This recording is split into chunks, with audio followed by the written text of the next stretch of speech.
2020 City Council meeting. It's great to have individuals come and visit with us, and I know we have a lot on the docket this evening. So I'll go ahead and call this meeting to order. We will start with the Pledge of Allegiance, and Zach, could you lead us in that? You bet. I pledge allegiance to the flag of the United States of America and to the republic for which it stands, one nation, under God, indivisible, with liberty and justice for all. Thank you, Zach. This evening, we have one quasi-judicial public hearing to consider 6 land use applications for the Baker Creek North project.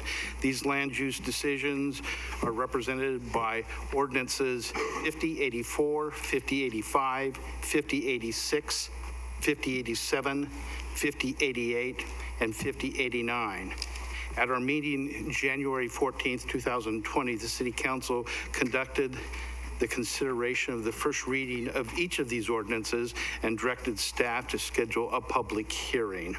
I want to thank everyone who's come to this public hearing and for your participation this evening. Before we get started, the intent of that goal is to provide an opportunity for citizens to participate in the land use decision-making process.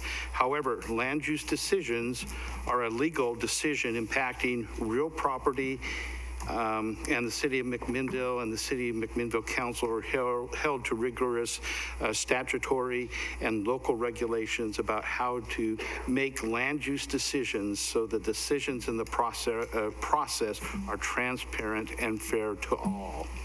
The City Council must make their decisions based on the federal, state, and local regulations governing the project at the time that it was submitted. All decisions must have legal findings based on whether or not the land use application meets the criteria of the state of Oregon laws and the city, McMinnville City Code.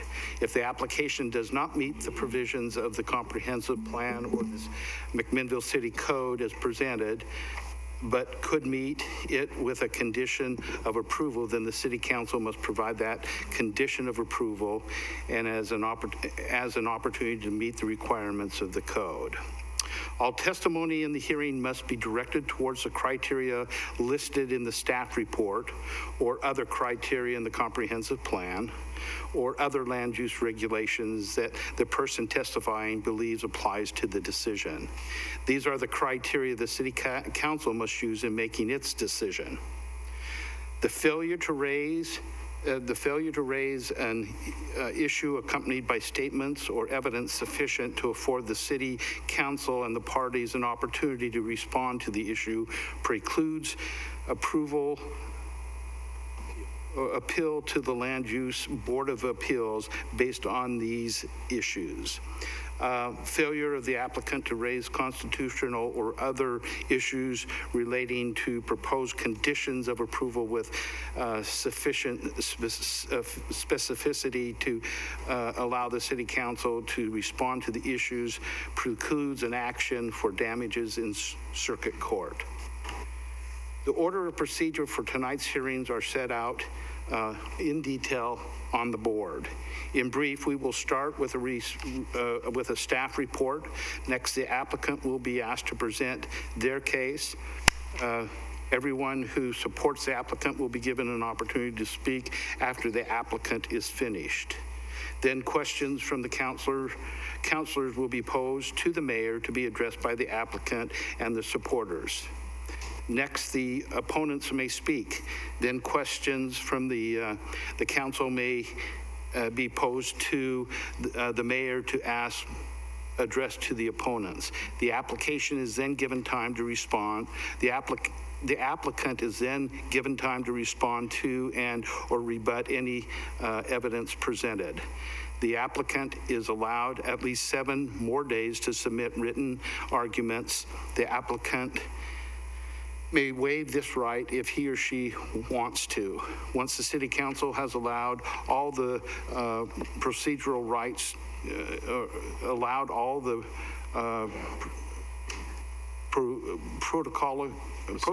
procedural rights to the parties, and once the city council is satisfied it has all the evidence it needs, it will then close the public hearing, deliberate among themselves, and announce the decision.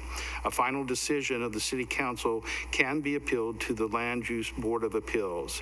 We wish to hear from everyone who is interested in the proposals. However, we request that you refrain from repeating testimony already given by someone else. If you agree with someone else before you, what they before you has said, then let me start there. If you agree with what someone before you has said, but you want to ensure that you have the legal standing in the public record, please come to the testimony table. Sign in at the testimony table, state your name, address for the record, and say that you support the applicant or that you concur with the opposition as said. Outside of staff, the applicant, public testimony will be limited to 3 minutes. We will all have time for testimony and provide you with a visual warning when there is 1 minute remaining. Please be sure to keep your testimony relevant to the comprehensive plan and the McMinnville City Code criteria. You don't have to fill out cards this evening, but we'll give everyone an opportunity to come and address this. So tonight's public hearing is for docket number CBA 119, ZC 1-19, PDA 2-19, PD 1 through 19, S 1 through 19, and L 12 through 19. Applications requesting approval of the comprehensive plan map amendment, a zone change, a planned development amendment, a plan development, a tentative subdivision plan, and landscape plan review. The City Council is considering the recommendations of the Planning Commission, and decisions on the 6 applications will be made independently against the review criteria that applies to each individual request.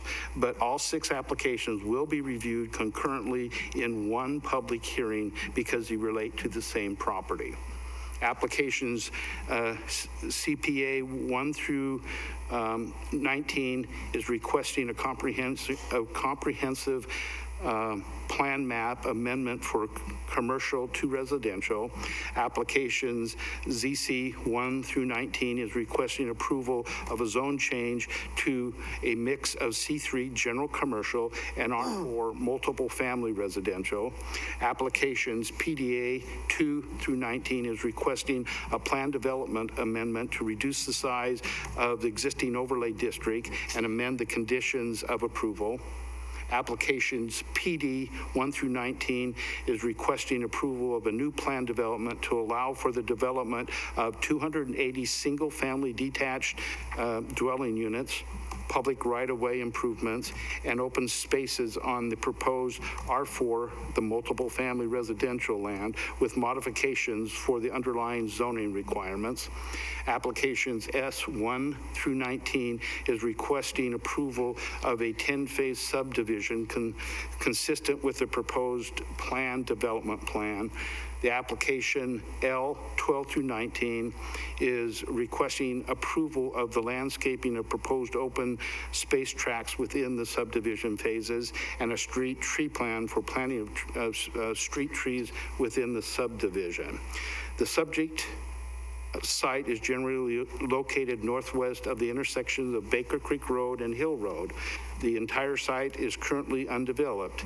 It is more specifically identified as tax lots 100, 105, and 107. Section 18T4S R4W WM and portions of tax lot 106 sections 18T4S R4W WM. Whew. There's a lot on the docket, isn't there? Again, this is a proceeding that we do need to follow the law on. So the public hearing is open. Anyone wishing to object to the jurisdiction of the city council to hear this matter? Seeing none, does anyone wish, does any counselor wish to make any disclosure or abstain from participating or voting on this application? Hearing none. Does any counselor need to declare any contact prior to this hearing with the applicant, any other party involved in this hearing, or any other source of information outside of staff regarding the subject of this hearing? Hearing none. Have any counselors visited the site? Raise your hand, okay. Does any counselor wish to discuss their visit to the subject site? Hearing none. Will the staff please give a brief description of the applicant? Chuck, welcome.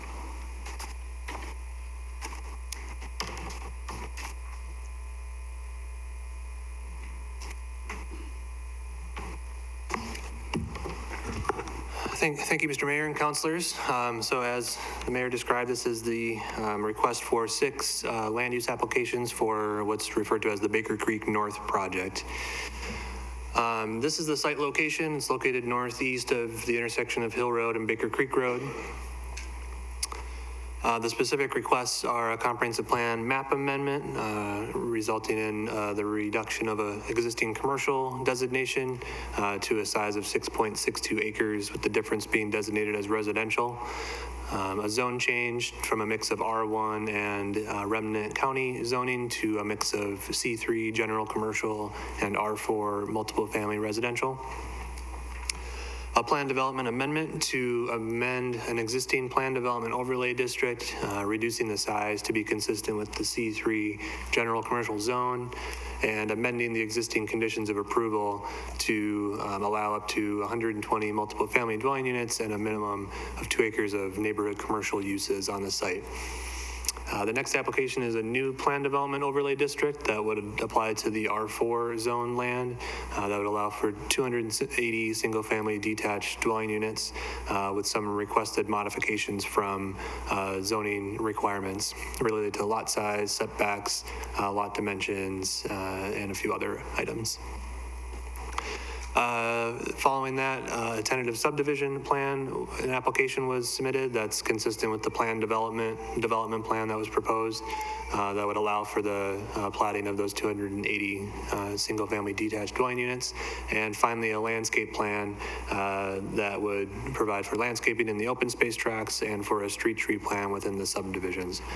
All the applications were submitted together for concurrent review, which is why they're all before you tonight for decision. Again, this is the site location, and just want to identify some of the areas of the site that are applicable to the different land use applications. So in the bottom left-hand portion of the site is the commercial portion that's proposed to be zone C3. That would be the area of the plan development amendment of the existing plan development overlay district. The larger parcel to the north and to the east is the new plan development that would include the 280 single-family homes. And then finally, a parcel further to the north is a parcel that's proposed to be dedicated as a public park within an area of the floodplain. This is just another map from the applicant's materials showing those property lines and where they exist today. This is the proposed development plan associated with the plan development request and the subdivision plan. I'll touch on some components of this in a bit more detail in a moment. So I'll provide a brief overview of each of the applications. There's much more detail provided in the ordinances and the draft decision documents, and that's all the findings are included in there as recommended by the Planning Commission. But again, the comprehensive plan map amendment would result in a reduction of the existing commercial designation that's shown on the left down to the size of the 6.62 acre parcel that's identified on the right. The balance of that site would be designated as residential. The zone change, the left shows the existing zoning, which is primarily county zoning, some floodplain area to the north, and R1 in the southeast portion of the site. The proposal is to rezone that consistent with the commercial comprehensive plan designation to C3 general commercial and R4 on the remainder of the site. So now I'll touch on the plan development amendment. This portion of the applications deals with the commercial site. And the request is to amend an existing plan development overlay district governed by ordinance 4633. As I mentioned, it would reduce the size down to the size of the parcel that's proposed to be zone C3, the 6.62 acres. The applicant requested amendment of the existing conditions of approval and replacing them with two conditions, one to allow up to 120 multiple family dwelling units and to require a minimum of 2 acres of neighborhood commercial uses. There was no specific development plan submitted for this site, so it's just dealing with the plan development overlay regulations. The review criteria related to a plan development amendment, the primary one is that there are special physical conditions or objectives of a development that the proposal will satisfy to warrant a departure from the standard requirements. In this case, the standard regulations are the ones that exist within the plan development today. And the objectives of the proposed plan development primarily are to provide a mix of uses by allowing multiple family and, as the applicant stated, to provide neighborhood commercial uses within the site to serve the surrounding residential development and areas. So the City Council must find that these special objectives, either as proposed or with potential conditions of approval, warrant a departure from the standard regulations. The Planning Commission is recommending and in their findings found that those special objectives could warrant a departure from the current ordinance regulations if the development of the site is designed appropriately, given its location surrounded by residential development and public parks, and that the intent is to provide that neighborhood serving type of commercial use on the property. The Planning Commission is recommending that the types of uses be developed as mixed uses and be integrated on the site. Staff just wanted to touch on that there is a long history of planning for commercial uses in the northwest area of the city, which we touched on in our staff report at the last City Council meeting, and that commercial use is necessary to support the R4 zone, which is associated with this project, with the zone change application that's being requested, and to support multiple family residential. So for that reason, the Planning Commission's recommending a condition of approval to require a minimum size of the commercial development to be at least 5 acres. The 5-acre size was determined based on past planning for a commercial area in the northwest area from some of the older ordinances. So if that were a condition of approval, it would allow multiple family development on the remaining 2 acres and also as mixed-use development. Related to the mixed-use development, another condition is suggested to allow those 120 multiple family dwelling units if they're integrated with neighborhood commercial uses. And so the intent behind that is to have a more neighborhood scale development and a mixture of those uses on the subject site, and that the condition describes the integration as being either in mixed-use buildings or integrated between buildings if they are not attached.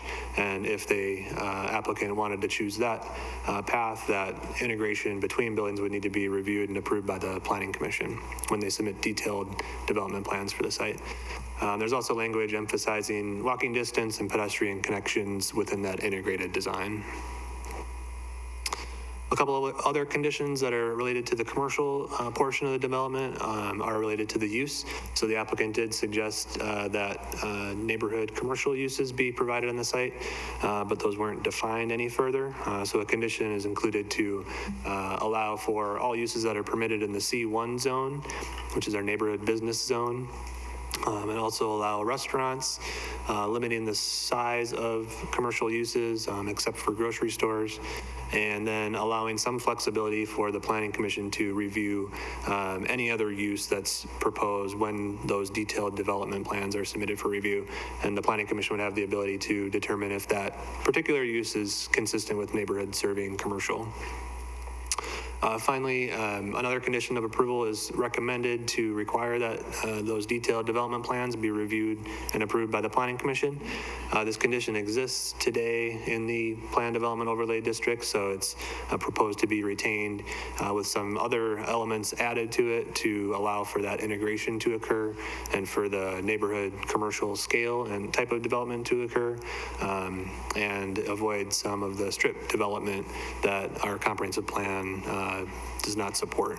So there's comprehensive plan policies to support some of the design elements that are included in the condition of approval, but some of those things include orienting the buildings towards the street, having kind of human scale building facades, shared access and internal circulation to minimize that strip commercial type of development and vehicular access into the site, providing community gathering space, landscaping, and additional open space if multiple families provided on the site. So next I'll touch on the plan development. So again, this is a request for a new plan development overlay district. So there would be two separate plan developments that apply to the overall site. This is the plan development for the 280 single-family residential lots on the R4 zoned portion of the property. It includes 18 open space tracts, and also the applicant's proposing dedication of a parcel to the north for a public park. The plan development requests modifications from minimum lot size and the use of lot size averaging throughout the plan development, reduced side yard setbacks, lot dimensions that don't meet our typical ratio, driveway and alley widths, block length and block perimeter lengths, and street tree spacing standards. So this just describes the lot types that are proposed in the development. There are 7 different lot types that are proposed, ranging primarily in their frontage width, and so that's the number that's provided in the table. So the SFD 70 would be a typical 70-foot wide lot down to a 26-foot wide lot. The 26-foot and 30-foot wide lots are proposed to be alley loaded, which is what the A represents, and this just describes the different range of lot sizes and average lot sizes of those lot types. The applicant also provided a table showing how those are spread throughout the individual subdivision phases. So each phase has a variety of different housing lot types, with the average single-family lot size being just under 5,000 square feet. Reduced setbacks from the typical R4 zoning are requested for the larger lots, 70 through 40, a minimum of 5-foot side yard setback, which the typical side yard setback is 6 feet, so a 1-foot reduction. On the 45-foot wide lots, a 4-foot side yard setback. On the 30 and 26-foot wide lots, a 3-foot side yard setback. Again, those would be the ones that are alley loaded. And then a larger rear yard setback on a few lots for tree preservation. All the other setback requirements for the front and rear and exterior side would follow the typical R4 standards. So again, I'll just touch on some of the key components of what's being requested by the applicant and some of the highlights of their proposal. So in general, they're proposing a mix of different housing types throughout the plan development. The types of lots transition in density from the south to the north, with the smaller lots being towards the south, towards Baker Creek Road, and the larger lots towards the north in the areas that transition towards the Baker Creek natural area and riparian area. There are conditions of approval to require that this plan be binding on the site and to allow that lot size averaging that's proposed. A unique design feature being proposed with this development is an alley loaded lot type on those smaller lots. So anything that's less than 40 feet is suggested by the Planning Commission to be alley loaded, and that's what's proposed with the 30 and 26-foot wide lots, which would reduce the vehicle conflict with sidewalk space, lessen the garage door prominence on the building facades, and allow for those some of those units to front onto common open space tracks. The applicant's proposing some natural area preservation throughout the site. I mentioned that those larger lots would be located on the northern part of the site, and that's a sloped area that starts to slope down into the Baker Creek riparian area. They're also proposing a dedication of parcel D, which is that parcel to the north, which includes areas that are designated as floodplain on the FEMA floodplain maps. So that would be preserved and improved with open space improvements. We have some conditions of approval to require additional geotechnical analysis be provided prior to any development occurring, which were recommendations out of the geotechnical report that was submitted for the applications. The applicant is proposing the dedication and the build out and construction of an extension of the BPA easement trail, which exists south of Baker Creek Road, all the way from 2nd to Baker Creek Road. This would extend it to the north of Baker Creek Road. It terminates today right there at Baker Creek and Meadows. It would extend to the north through the site, following that existing BPA overhead power line easement that runs to the north through this area. So we have some conditions of approval that are recommended to require the improvements within that area to be consistent with the trail improvements that exist to the south. Couple additional components are to provide an enhanced crossing where the trail will cross a street within the site, and also to provide an additional connection to the trail or to the greenway trail that'll be in the open space area to provide for additional pedestrian connection. I've mentioned the city park dedications. This is just shown here again. It'll be that parcel to the north. The conditions of approval specify that the trail will terminate with a trailhead terminus at the northern edge of the BPA trail easement, and then transition to a greenway trail that will follow the floodplain line and connect to a greenway trail that's proposed in the Oak Ridge Meadows project that was recently reviewed by City Council. These things are identified in the Parks Master Plan, and the dedication and improvement of these things would be associated with the development project and would carry out those park projects identified in the master plan. There's a number of other private recreational amenities throughout the site. I just showed a few of them here. Anything that isn't associated with the BPA trail easement extension or the public park would be private and would be maintained by the homeowners association associated with the subdivision. There was an intent to avoid cookie cutter housing within the development. So with the smaller lot sizes and denser development pattern, to avoid a cookie cutter housing type, there's a suggested condition of approval that's recommended by the Planning Commission that would include design standards related to the buildings. Those design standards relate to style and massing, the quality and type of exterior materials, front porches, roof design, garage door types and garage door prominence on the facade, lighting and colors. And then also a condition is recommended to not allow any home in immediate adjacency to itself. So there will be if any similar house designs are proposed, that they're spread out throughout the development. So following the plan development, which again is the 280 single family lots, the applicant submitted a tentative subdivision plan. The subdivision plans are consistent with that plan development plan.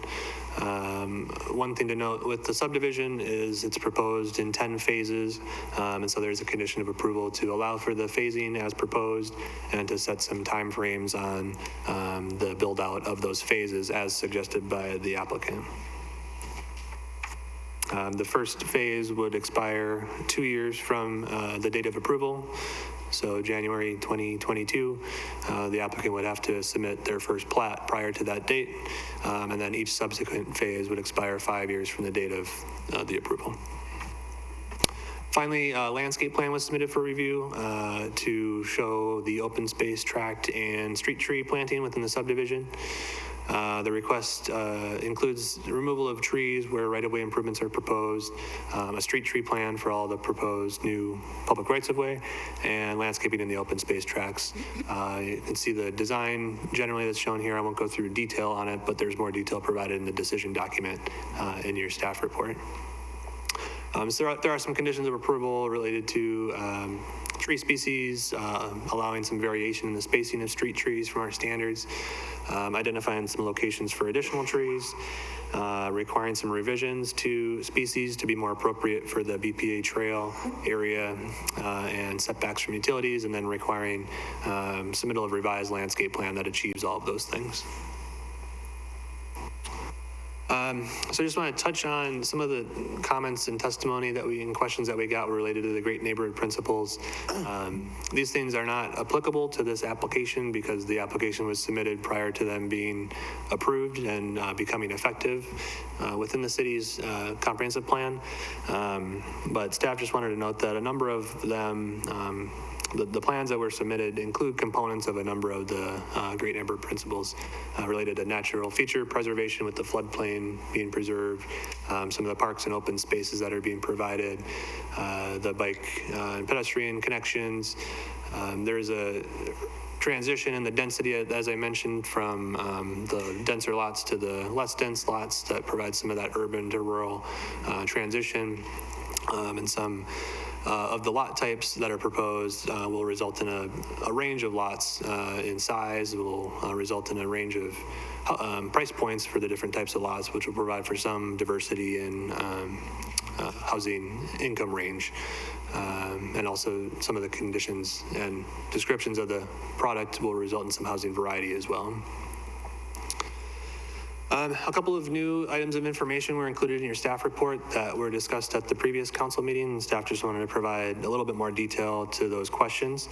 So there was a traffic impact analysis that was provided by the applicant that analyzed the planned development plan, which is those 280 single-family lots, and also 100,000 square feet of retail use. And when the application was submitted, there wasn't any specific development plan, like I mentioned, for the commercial portion. So what's typical in doing a TIA is you determine what the worst case scenario might be in terms of traffic generation. And so that was selected as 100,000 square feet of retail space. And just to compare that to the 120 multiple family units that might be allowed on the site if the condition of approval is included as recommended.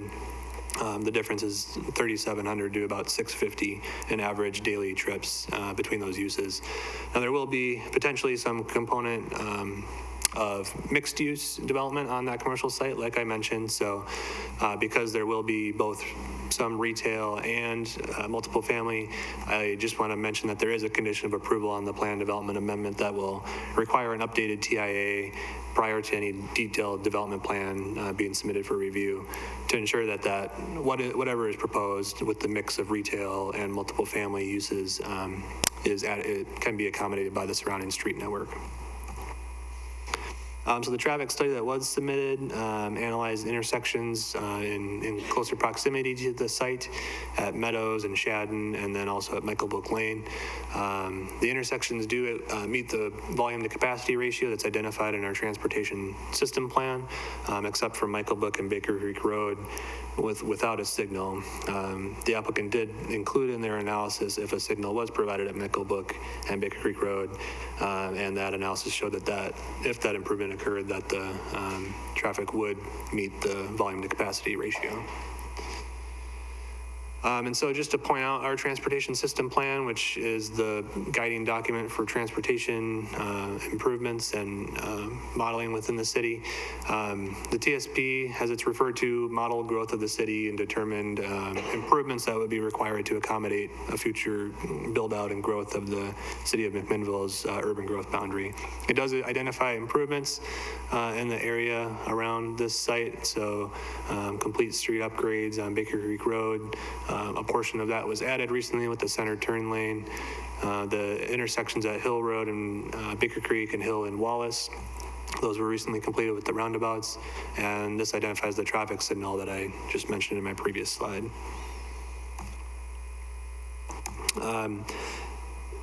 There was some question also at the last meeting about the modeling within the transportation system plan and whether what's being proposed in the Baker Creek North project is consistent with that. So staff had provided some answer to that, but we wanted to provide more detail for the council. So we had mentioned that the TSP included traffic modeling that was based on the 2003 McMinnville Growth Management and Urbanization Plan. We had shared with you that that plan included a neighborhood activity center in this area that included some higher density uses similar to what's being proposed in the current applications that are before you tonight. There was a portion of the Northwest Neighborhood Activity Center that is not included in the UGB. It didn't eventually make it in, so that area is included in the transportation modeling, but is not within the UGB and not contributing to traffic within the system. So we did a comparison of the density assumptions within the transportation system plan and the Baker Creek North plan, which was provided in your staff report. And the Baker Creek North plan in terms of residential density is below what was included in the transportation modeling, both based on the base zoning and also on the assumed density of the overall neighborhood activity center. Just to update on the public hearing and testimony received, there was a neighborhood meeting held by the applicant prior to the application being submitted. Again, the Planning Commission held a public hearing at their December 5th meeting and received 2 items of written testimony, which are included in your packet, and 3 people testified in opposition, which are included in the minutes in your packet. The applicant did provide some suggested revisions to the condition of approval related to design standards for the single-family residential homes. That was included in your packet as well as attachment L. At this point, staff is not recommending approval of the suggested revisions due to the changes from the Planning Commission recommendations. There were some additional items of testimony that were provided to you in a memorandum earlier this week. Those are 3 additional letters that were provided. Those are included in your packet as well. Since that time of the memo going out yesterday, we've received 4 additional items of written public testimony. Those are entered into the record formally and provided hard copies for you that were at the dais when you got to your seat. But 2 letters from Steve Dow and Vince Vinceri from local builders that have built in town, and 2 additional letters from residents. We also received 1 additional item from the applicant, and they may address this in their testimony, but they provided a response to some of the public testimony that was related to the traffic report.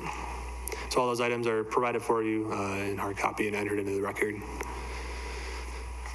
So at this point, staff would like to present the Planning Commission's recommendation to the City Council, which was approval of each of the applications. There are some conditions of approval for a few of the applications that make them contingent on other applications being approved, just because they were submitted for concurrent review and are related to each other in some way.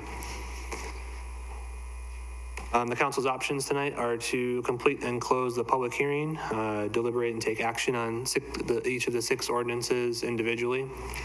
You can approve as recommended by the Planning Commission, or deny by providing findings of fact and directing staff to provide those findings in a decision document. The council may continue the public hearing to a date-specific time, but staff just wants to note again that the City Council would need a special meeting for that to occur. The current 120-day time frame for the land use application review expires on February 8th, which is prior to our next regular City Council meeting. So with that, I'd welcome any questions you have for staff at this point. Thank you, Chuck. Any counselor have any specific questions for staff at this time? Go ahead, Remy. On the conditions of approval is related to the commercial parcel and the 10,000 square foot restriction. You said except for grocery stores. Do convenience stores qualify as grocery stores? We don't have a specific definition that differentiates between grocery store and convenience store in the code. I don't believe. We can double check on that and make sure.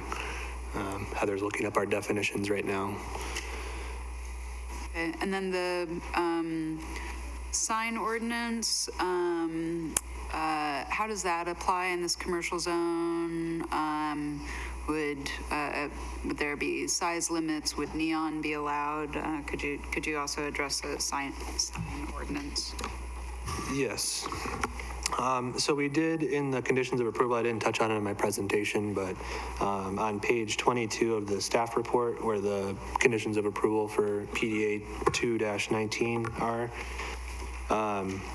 the condition includes some regulations specific to signage that would be applicable to this plan development overlay district only. And the intention behind those was to have signs that are more neighborhood scale in character instead of our typical sign standards that apply in other commercial and industrial zones. So there are some regulations on size that are smaller than our typical size requirements. Our typical size would allow up to 125 square feet. This one has a condition that no individual sign exceed 36 square feet. We do have some language that internally illuminated signs are prohibited. So like a cabinet type internally lit box sign would not be allowed, but a externally lit, so a sign that has lights that shine onto the sign would be allowed. So those standards that are included in that condition would apply and would supersede the typical signage standards. Okay. And then on, you said there was some variations on the types of appropriate trees, and that was also something we just recently reviewed in here. You said trees that would be more appropriate for the BPA trail. Could you touch upon that as well, or tell me where I might find it more specifically in my... Yes. So some of the conditions related to tree species, particularly with the BPA trail easement, McMinnville Water and Light had provided some comments and concerns with some of the species that were proposed to be planted underneath the overhead lines. There's some pretty strict regulations on species underneath that to avoid conflicts with those. So I believe the change in species is related specifically to that and those open space tracts and the street trees underneath the BPA easement. In the L12-19 ordinance in the conditions of approval, the approved street tree species, so the trees that would be within the planter strip, are included in condition number 14, which is on page 3 of 54 of ordinance 5089. I think that condition just reiterates the tree species that were proposed by the applicant for the street tree plan and confirms those. And Chuck, I think, because I think Kelly and I had an opportunity to go to the landscape review, that they've changed planting trees on street corners and put a setback a little further back so that we don't 20 have... feet back or something like that. Yeah, there is a condition that the proper setbacks be maintained for utilities, including intersections, which is 20 feet from intersections. So that was the reason for the requirement that a revised plan be submitted so that some of those issues could be identified and corrected. So, Councillor Drapkin, to respond to your first question, the condition of approval references the uses that are in our neighborhood commercial zone. In that zone, we have a use called food store retail, and that's all. We don't define it. And so if there is a concern and you want to define it further, that's something that could be discussed as part of the amended condition of approval. Okay. Thank you. Chuck, could you Any other questions? Go ahead, Adam. Chuck, could you touch on how we got to allowing or recommending the 10 foot of additional height to be a 45-foot limit in that zone? Yeah, so that was part of staff's review in terms of addressing the integration of the multiple family and the commercial uses. So by requiring the larger commercial piece of 5 acres and then allowing the multiple family within it. The additional height was recommended to allow for a mixed-use building of a slightly taller height. The condition does specify that anything above 35 feet would be stepped back. So anything between 35 and 45 would be stepped back to reduce its height and kind of prominence on the facade. But that was the intent behind the additional height. Currently, the height's limited to 35 feet by the existing condition, but moving more towards the mixed-use type of building, we wanted to provide that flexibility in case it was needed. So if it was to 45 feet, it would have to provide housing in that top story? Is that what I'm hearing? So, no, what I was going to say was the C3 zone and the R4 zone both have maximum heights that are taller than 45 feet. And so the concern is trying to bring something online into the neighborhoods that's human scale and compatible with the single-family residential around it. When we said that the condition of approval reads an allowance for 120 multifamily units if in a mixed-use condition with 5 acres of commercial ground floor space. So the intent behind that is that do not lose the multifamily perspective in there and do a mixed-use environment. To be able to do that, to have 3 floors of residential over 1 floor of ground floor commercial, we raised the height to 45 feet to allow that. 35 feet would probably be 2 floors of residential over 1 floor of commercial. Okay, thank you. Any other questions? Go ahead, Sal. Yes, Chuck, thank you. Thanks for your work on this. So I know it's a huge process for you guys. So the original development plan was for 280 single-family houses, what we're amending, and then a commercial development. And we're amending that to 280 houses plus 120 multifamily properties with 100,000 square feet less of commercial. And is that roughly correct? I don't believe so. Could you clarify what you meant by the original? Well, we had an original plan on that zone that we're amending now. Well, so there's an existing plan development overlay district that applies to the, it's a slightly larger, I'll go back to it. And maybe, Chuck, while you're bringing that up, if I understood correctly, so existing today is 11 acres of a comp plan designation for commercial zone. So what that means is someone could come in and rezone that property into a commercial zone, C3 zone. There's a existing ordinance on that says that 11 acres cannot have any multifamily development associated with it. And then the rest of the property is actually mostly in a county zone, so it doesn't have a plan for it yet. This is the first plan to come in outside of that original neighborhood activity center that was part of the growth planning back in 2003. So they've come in with a plan development to reduce that commercial acreage from 11 something to 6 something, and then have requested to also bring multifamily development into that 6 acres of commercial zoning. We allow multifamily normally in our C3 zones throughout the community. And then have come in with a request for rezoning the rest of the property to do the 280 single-family dwelling units at a higher density than what our single-family zone. So that's why they're requesting that into an R4 zone.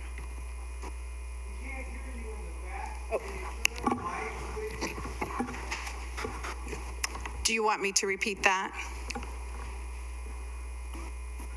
I have a clarifying question, Heather. So the existing is 11 acres that can only be commercial. They're wanting to go to 7 acres or 6 and some change that can be commercial and mixed use, but they're only mandated to keep 2 of that actually commercial. No. So the existing comp plan designation, so there's a comp plan designation which says the city of McMinnville sees this as commercial land, and then someone can come in and rezone into that for development. The existing comp plan designation is for 11 acres. And then there's a plan development on it that restricts it to just commercial and no multifamily. Their original request was to come in and just do 2 acres of commercial and the rest in multifamily and reduce the size to 6.6 acres. So 2 of that would be commercial and 4.6 would just be multifamily, and they'd be sort of segregated products. The history in McMinnville is to have neighborhood serving commercial in this area. There's been ordinances in place going back to the mid-90s that talks about the need for neighborhood serving commercial on this intersection, and it has migrated from the south side to the north side. It increased in size from 5 acres to the 11 acres and change. And so looking at all of that, and we've made decisions as a city to put multifamily in this area with the thought process that commercial, neighborhood serving commercial would be there in adjacency. So working with the Planning Commission, the recommendation was have at least 5 acres of commercial as part of this project, because that's always what has been identified out in this area for need in terms of neighborhood serving commercial, but also allow for multifamily and do it in such a way that it's mixed use. So you have residential above the commercial. And you talked about it migrating from the south to the north. Was that in the Baker Creek east-west approval, or it migrated before that in a different ordinance? It migrated before that in a different ordinance. So the comp plan designation moved to the north side in a different ordinance. Yeah, it was, it was in 1996 when the comp plan size on the south side changed and then moved to the north. So quite a while ago that occurred. So there was no resizing of the commercial zone on east-west when we approved that? No, so the commercial zone for the Baker Creek South development and in the Baker Creek East subdivision, Baker Creek West subdivision, was really for multifamily. So it could have come in as a rezone for R4. The intention there, and the applicant always had the plan development to do multifamily. There are 70 units. That's what's being built today. Okay. And so the original designation that Heather talked about was in the early 90s, designated that 5 acres. When an actual development plan came in and identified multifamily use as wanting to go on that commercial portion. And so that resulted in a condition to provide commercial on the north side of Baker Creek Road. So those are the ordinances that did that in the mid-90s. We didn't end up with 5 acres of commercial on the south side though, right? Isn't it like 3? I can't recall the exact amount, but it was limited to just multifamily, so commercial wasn't able to go in there. Right. I think when Ordinance 4626 came in and the development plan associated with that, which included like the Shad and Claim area, it specified where they wanted to do multifamily, and that's what at that time reduced it to 3.7 acres, I think it was. Okay, thank you.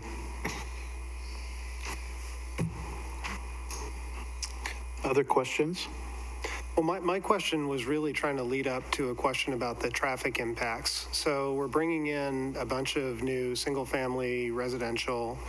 We were reducing the proposed commercial overlay and adding multifamily residential into that area. And you gave some data earlier about the assumptions for 100,000 square feet of commercial property versus the multifamily. I'm curious, and maybe I missed it. What's the difference between the traffic if we had 100,000 square foot fully utilized commercial property there versus multifamily plus single family residential? Do you have an estimate of that? The applicant may be able to respond to that better in more detail. I'll say the information we provided. So the traffic study included analysis of the 280 single-family units and the 100,000 square feet of retail. We, as staff, were just trying to provide a comparison between that, what was included in the study of that 100,000 square feet to what might occur on the site, which would be 120 multiple family units plus some retail. So the study that was completed did assume the 280 units plus some use on the commercial site, which the numbers here show that would be about 3,700 average daily trips, 120 multiple family units is 653. There will be some additional retail. Like I mentioned, the intent behind providing that condition that they do another TIA before they actually develop the site was to ensure that whatever mix of use does get built isn't impacting the surrounding street network. And just to add on to that, so they haven't brought in a site plan for the commercial acreage. So to rezone it into the C3 zone, they need to provide a worst case scenario because we don't know what it's going to be in terms of the traffic analysis. So the 100,000 square feet is representing the highest traffic use that could occur on that property without a site plan right now. What we're trying to illustrate is they have said that they want to do 120. They have asked for relinquishing the prohibition on multifamily development on that commercial acreage and putting a threshold on it of up to 120 multifamily units. And so what we're trying to illustrate is that multifamily development actually generates less trips than retail commercial development in terms of how that property would be used. We don't know how it's going to be used in its totality. If it is 100,000 square feet, the traffic impact analysis we have right now shows that impact. If it's not 100,000 square feet and it's less square foot of commercial development and multifamily development comes in it as well, then it's going to lessen the traffic impact because of that. Lessens the traffic impact within the subdivision or on the system as a whole, because the people still need to go shop. They're still leaving on Baker Creek to go into the city core. Yeah, so the traffic impact is all about how it hits Baker Creek Road necessarily in terms of, if you look at the intersection analysis that Chuck provided, it's looking at the intersections and how that traffic is coming on to the overall system for the city. Okay, thank you. And there were assumptions, if you look through the TIA, and again, the traffic engineer could probably speak to this in more detail, but there's assumptions made in every traffic report for where those trips are going to go on the system. So some percent will go east on Baker Creek, some will go south on Hill Road. So all of those assumptions are built into the analysis. So it is looking at the larger surrounding network. Yeah, and then Chuck, can you go to the next slide? So there's been some question as to, the one with the residential, the system as a whole in terms of how can it accommodate this much housing units plus the commercial. There's been some question relative to that. So we were trying to, the one that compares the 481 to 415. Oh, sorry. That one. So what we tried to do is at your last city council meeting, we had some discussion as to what the transportation system is built to accommodate. So the transportation system plan is a plan that's built to accommodate full build out of the city's urban growth boundary when completed. And so there was some question as to whether this plan coming in as the plan development is going to be more impactful or less impactful than what the transportation system plan modeled. And it's actually less impactful in terms of the housing development because it's less dense. There's less units that are being attributed to the plan development that's been brought to the table to you today than what is in the model for that growth management plan that we showed you. The other part of that is the transportation system plan was a plan put together based on that 2003 urban growth amendment that the city approved and the state approved and then was appealed, and it includes a lot of land, especially on this west side of McMinnville, that didn't actually come into the city. So you have a lot of land with housing development on it that's planned for in the system that actually isn't in the UGB and won't be developed at this time. So that does still allow a little bit of capacity on the system. Other questions of staff? Go ahead, Wendy. Chuck, can you go back to the slide that talks about the 1990 5 acres for the commercial? And yes. Okay, so as we look at that, so one of the questions that I have is how we got to what the right size of commercial is for the area that's been developed. Because I remember for the development on the other side of Baker Creek, we also looked at this parcel for meeting the needs for commercial for the high density. How was that determined at that time that that was the right size, and are those conditions still consistent today that we then determined as well that that's a good guidepost for us with regards to how much commercial we need to serve this size of development that's happening? Do you want to? Yeah. So this is us reading the history of the documents. We were not here. Many of you probably were. So, but looking at it in the 4506 was adopted in 1990. 1, I think. And I think what came out of that is the city adopted its urban growth boundary, its first urban growth boundary in 1981. And then it went into periodic review in 1987, where we then are looking at our needs in terms our future needs as we're going to more growth analysis. And through that process, there was a discussion that we needed more commercial acreage in the city as planned, and we needed it as neighborhood serving commercial. And that's when the neighborhood serving commercial zone comes online. And so through that process, they identified areas where they felt that neighborhood serving commercial should go and how then the size of it. And that 5 acres was designated for this intersection and came online in ordinance 4506.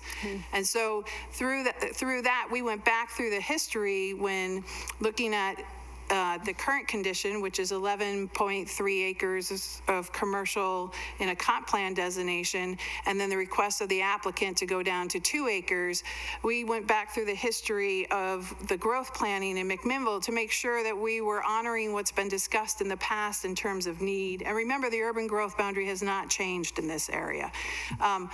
In terms of need, to make sure that we were serving what this community has put together in terms of their growth planning process. So we looked at that neighborhood activity center that was in the 2003 plan. We went back through the ordinances and landed at the ordinance 4506, where it had the 5 acres originally here, and that was the recommendation for the 5 acres. Okay, great. Okay, thank you. Zach?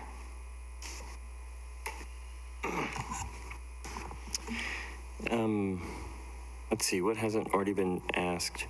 The conditions that you have attached to all these, those are bound to the property, correct? The land use applications would apply to the property, yes. And then they would transfer if sold. So anything that gets built on the land by anyone. Correct. Gets stuck with all those. There are a lot of pages of conditions. What's your enforcement plan for all of those conditions if this moves forward? I'd say most of the conditions apply to what the future development will look like on the site. So those conditions will be reviewed at the time of subdivision platting, when construction plans are submitted for the subdivisions, when the building permit plans come in. The commercial piece has a condition that additional design review happen with the Planning Commission. So the Planning Commission will review against those conditions of approval related to the site and building design on the commercial piece. Some of the design standards for the individual homes would occur. They're written to occur at the time of building permit. So they're tied generally to future phases of build out and development.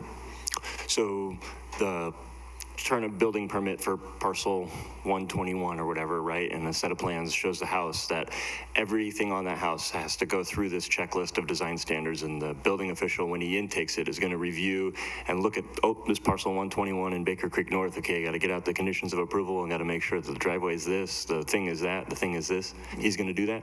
Yeah, part of the overall development team. So the building department takes building permits in, but they're reviewed by engineering and planning. So a staff person from each department. Right, but the engineer's not going to care so much, but who's checking for all of these conditions? So all your team? If I can talk a little bit about the process. So if you read the conditions are written in such a way that they are triggered at different checkpoints in development. Mm-hmm. So there's several conditions in there that are relative to how infrastructure is put in the ground. And so those conditions need to be achieved before the plat is approved, the final plat is approved and the parcels are created. And then when when someone comes in for a building permit, then any conditions of approval relative to the built environment that goes on the private property, that is then reviewed by the planning team or the engineering team, depending on if, what it's reflecting. So if it's the public improvements with sidewalks and driveway cuts and things like that, as they touch the public right of way, the engineering team's going to look at that.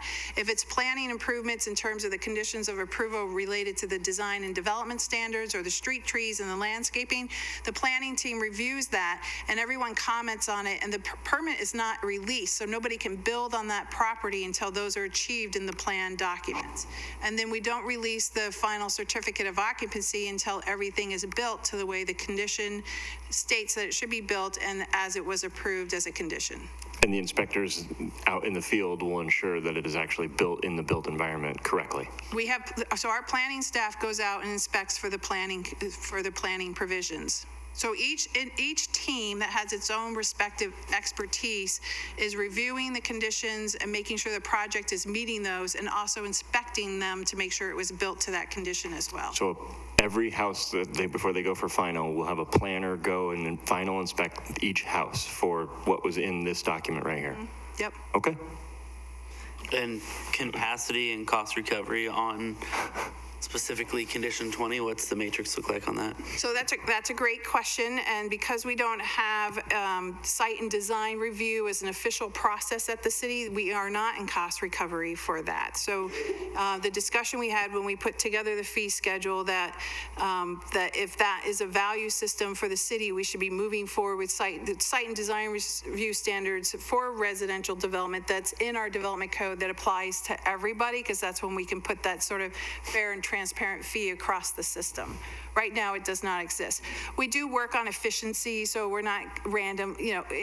We work hard at making sure that we're efficient with our time. We have a fairly large workload, and in terms of people going out and doing the inspections. So it's mostly Jamie Fleckenstein, our associate planner, who is going out on site and doing inspections if he's the one reviewing this particular subdivision and it's moving forward. But that would be something for the city council to discuss in the future, if this is a value system for the city, to have these site and design standards like this in terms of residential site and design standards, that we would, and the inspections relative to it, we would go into a discussion about what that looks like in terms of a fee cost recovery. And could those fees apply to the subdivision if approved? I don't, no. So I'm looking at legal counsel. I don't believe they can. So it'd only be on future platted subdivisions? Oh, you mean if we put together site and design review process, if we put together a site and design review process in year 3 of the year 10 build out, then the fee would be able to be recovered in that process. Okay. The rule of thumb is it's going to be prospective and not retrospective. Yeah. Stole my question, dude. I'll let you finish. No, go ahead. Go ahead, Adam. Other question is, how much do you foresee that review bogging down the permit process? I mean, as far as time frame, so now a builder's waiting on a permit for 6 months instead of 60 days, or? No, so the planning review process is not typically what bogs. If we get the documents in such a way where it's a complete application, so let's just presume that, the planning review process is actually not the timely process involved in a building permit review. Our role is smaller than the role of the building department and Mac Water and Light, and sometimes engineering, based on what's going on. All right, I cede my floor to Zach. I'll take the honor. Is this the same property that had the DEQ violations earlier in the year, or is this a different property? This Baker Creek North? This was discussed at the Planning Commission too, and the applicant responded to it. Those occurred on their development on the south side of Baker Creek Road. Okay. That's all my questions for staff. Wendy? I have a follow-up question on the design conditions of approval. So there's been some concern expressed about elevations of the house that can be seen from public streets, but aren't the front elevations. So like if you can see the back elevations over fences and things like that. I do see that there's exterior doors and windows that address all elevations, but some of the other ones, are there other ones that identify, like, for example, this, I don't know what it is, 4, in addition, elevations, it says elevations will include at least 4 of the following. Should that also address all elevations? Number Yeah. 20A4. You're on B, right? Oh, sorry, 20B4. Yeah. Thank you. So yeah, the standards are written, so at the very first sentence of it, at number 11, so all front facades and public-facing building elevations. So where the term elevation is used, it's intended to apply to all the elevations that are applicable. Okay, so all around the building, okay. The ones that would be the front facades are facing the front, the street facing facade typically, and then any other public facing, which would be on a corner lot, the other side that's facing the street, and on the ones that face open space tracks. Okay, That's how the condition was recommended by Planning Commission. okay. Back to condition 20, after the house is initially built, if somebody wants to change their exterior doors or paint their house, they're free to do that, or it's back under review of the planning department again? That's a good question. So the reality is, unless it's triggered by a building permit, so if somebody wanted to do something that triggers a building permit, it would be reviewed again by the planning team. Every building permit that comes in is. But in terms of the color specification, so there's a color specification in there for 3 colors on a facade that's facing a public-facing facade.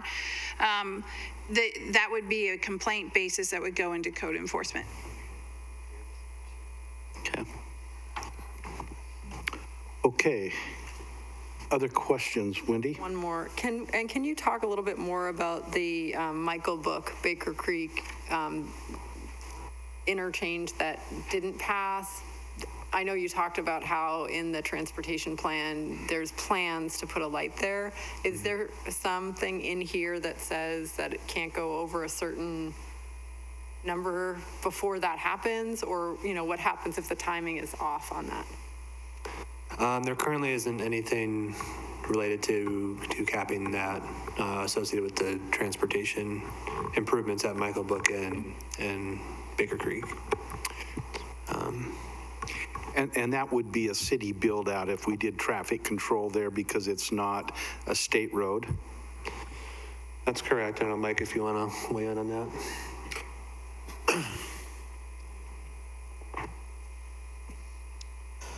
That's correct. Man, a few words. I got another question. Okay, Zach. Actually, for Mike, I had asked a couple questions about Baker Creek Road, but can you tell us what the timeline is for some of those sort of planned improvements that you're going to make, already going to make, the things that you're flirting with, and kind of what's going on all up and down there currently? So, ODOT talking about turning that protected turn lane on at Baker and 99 there, then the light that was talked about at Michael Book.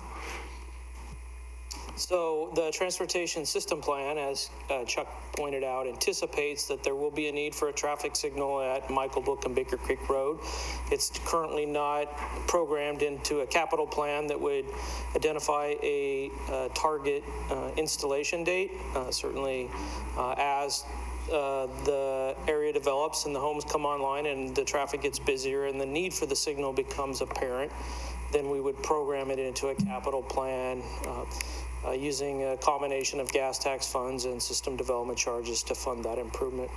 The current improvements that ODOT's working on is part of a safety improvement package at all of their signals along Highway 99, as well as city-owned signals at Baker Creek and Baker Street.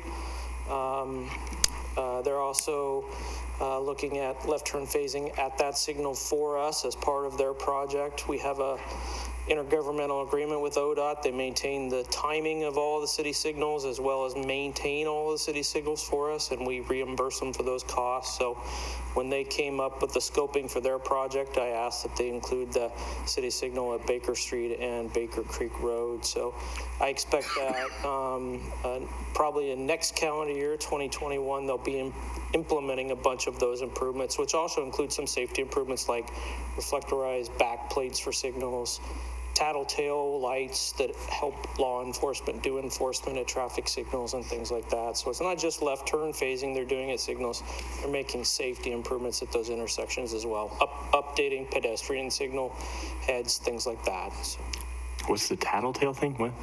So on the, if Chief can explain this because his team uses it, on the back of a signal light, there's a little light that tells the officer when that phase is going to go to red. And so if they're sitting away from the intersection, watching cars come through the intersection, they can look at the back of the signal plate and know when those phases are turning red and know if somebody has run a red light. So This has been in place for how long? Oh. they're on all of our new signals. I thought you guys were just good. Thanks, Mike. Hey, Wendy, did you have another? That was, thank you. Okay. Thank you, Mike. Okay, once again, any questions for staff? Al, did you have? No, that was, I just have one other question in relating to services to get out to, I mean, that's kind of our larger response time quadrant out there, and other packets, maybe I missed it in these pages, but typically we've seen stuff from, on Howard's property, the fire chief talked about the grade of the road. And this whole application's been through there, and there's no response time concerns or anything of that nature. So what we do is we send the application out to all the agencies to review for comments, and the fire department's looking at it for safety issues. And steep streets are, grade is a safety issue for them in terms of response. And then also exiting patterns in terms of being able to access in from more than one corridor, if that corridor gets blocked to get into the neighborhood. We had that discussion with Oak Ridge Meadows, if you recall.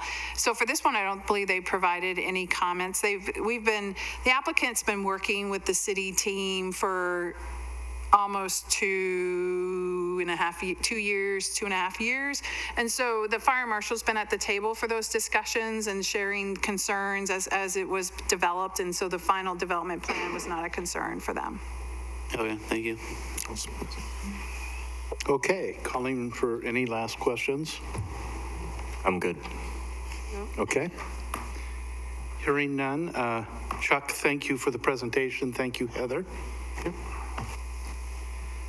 Would the applicant wish to provide any testimony? And we'll keep this to 20 minutes and we'll put this on a timer. I'll give you a 5, 4 kind of rundown, but welcome you. All right, Morgan, you better be quick.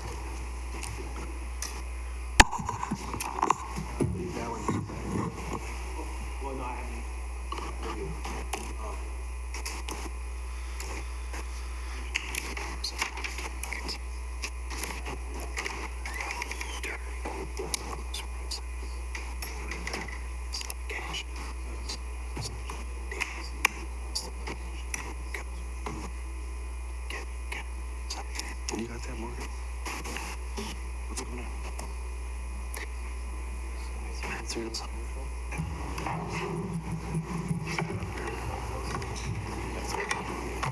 Check this out before. Just gotta wake it up. You can't connect them both. You have to connect one at a time.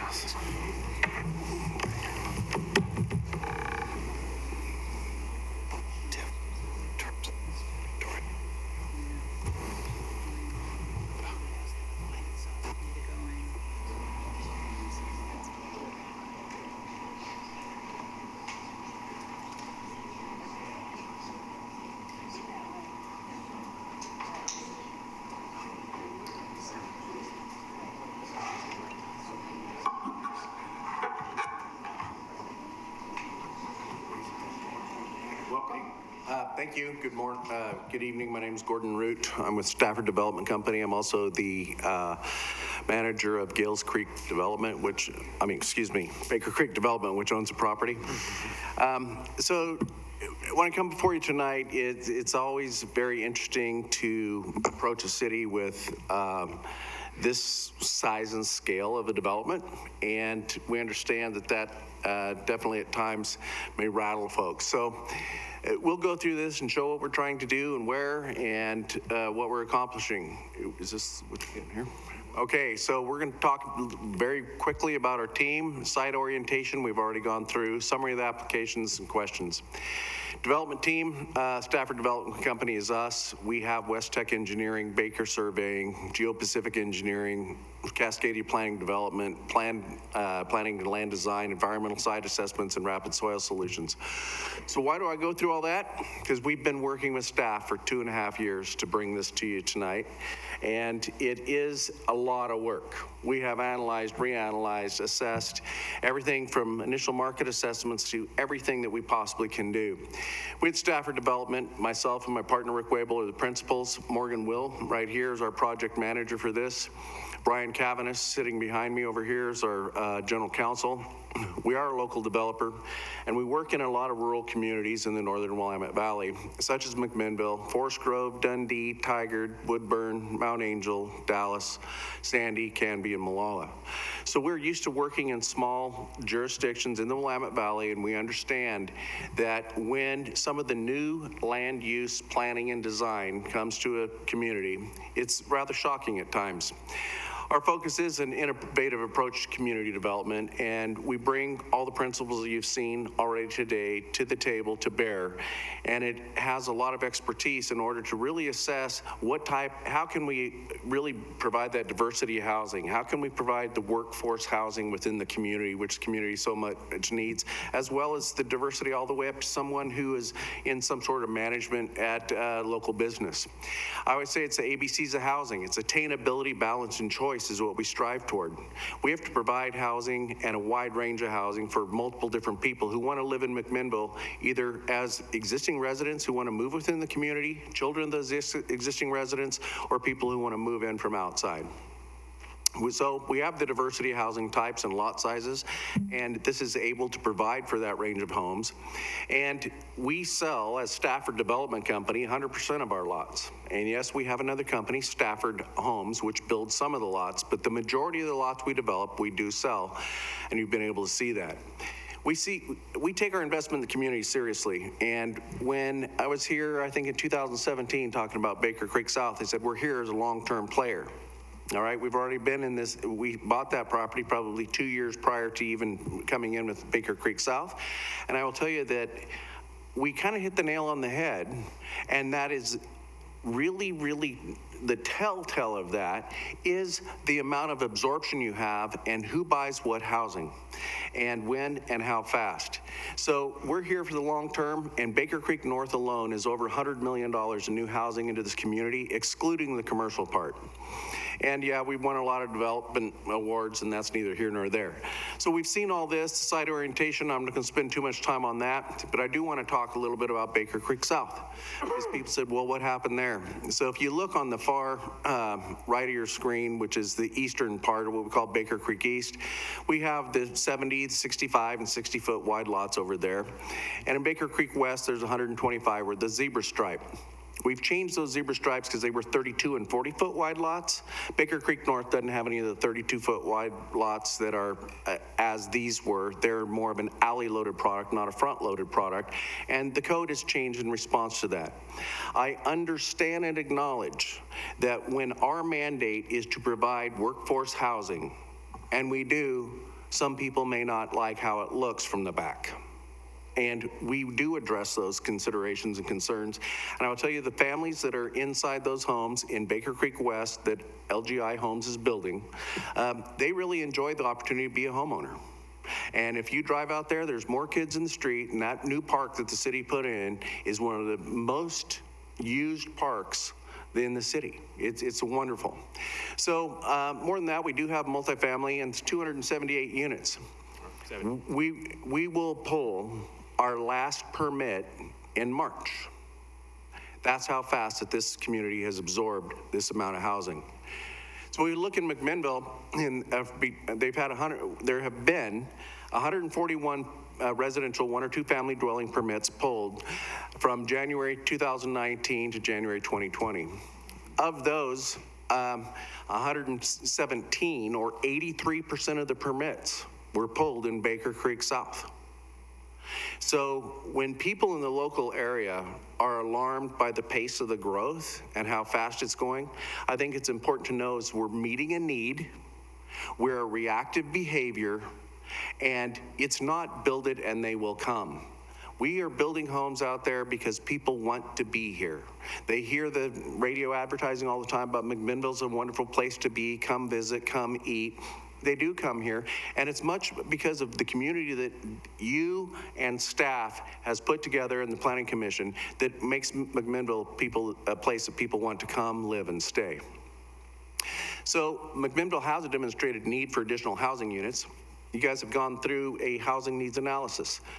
All of us, no matter how fast we're going or how hard or how great we try, we're not going to be able to keep up. And it really appears that based upon our projections, the housing shortage is projected to get worse. So, you know, is it self-serving that to say we're here to help McMinnville meet their housing needs? Well, we're doing the best that we can, and it has been well received, and we're continuing to refine the product mix that we're offering to go ahead and understand what the community residents want that live here, what they don't like about what's been there, you know, previously, and how we can always do better is something we're always looking for. So this is some illustrations about Meadows Drive, what it's going to look like from Baker Creek North as we're going into there. We're trying to create a sense of place, a vibrant community, a wonderful place to live, and you know, we're really connecting and having more connection with the stub streets. Blake, which is far off the screen up here, you can see coming in from Oak Ridge. And then we have Shadden Drive going ahead, and it's going to go ahead and extend for further access to the properties to the north. Of course, we've got Meadows Drive. We have Hill Road, which is an extension we're calling Hill Lane, plus the internal network of streets. Then we also have various plan development, well, the residential plan development overlay is as you see and as we've been discussing. We have 18 tracts of open space. We have the private HOA and the open space. All open space is illustrated in green, as well as the parklands. We have a city park that is going to extend the power line trail to the north. And more than anything, we're going to dedicate 15 acres for a special use park, which is around the pond and within the oak trees and the oak grove, and we'll show a couple of pictures of that a little bit later. So the ratio of plan development, this is one of the things that I told everyone here, either when you were on the Planning Commission or here on the council, that when we come into Baker Creek North, we're going to have significant amounts of parkland, and there it is. So if there's 45 you go on, there's 45 acres of housing, and there's 15 acres of parks to be included within this project. So again, I'm Morgan Will. I work with Gordon as this project manager, and we'd like to thank staff for the hard work they've given over the years, and this, of course, presentation this evening was wonderful, and some of the things we show on the next few slides might be repetitive, so if I go too fast through some slides, let me know, but we just want to summarize our applications further again. So on the west and southwest of the site are the two parcels, A and B, commercial, and that affected by Ordinance 4633, which created the commercial designation on the comprehensive plan. Originally, it was 12.34 acres. In recent times, with the Hill Road expansion and the recent approval by the City Council of the McMinnville Water and Light, that did shrink to 11.3 acres existing today. And you can see that we are proposing to shrink that from the current size to the 6.6 acres that Heather mentioned. That will result in the blue area in the south having a commercial designation on the comp plan, and we're proposing a zone change so that the zoning area, zone C3, will conform to that area designated commercial.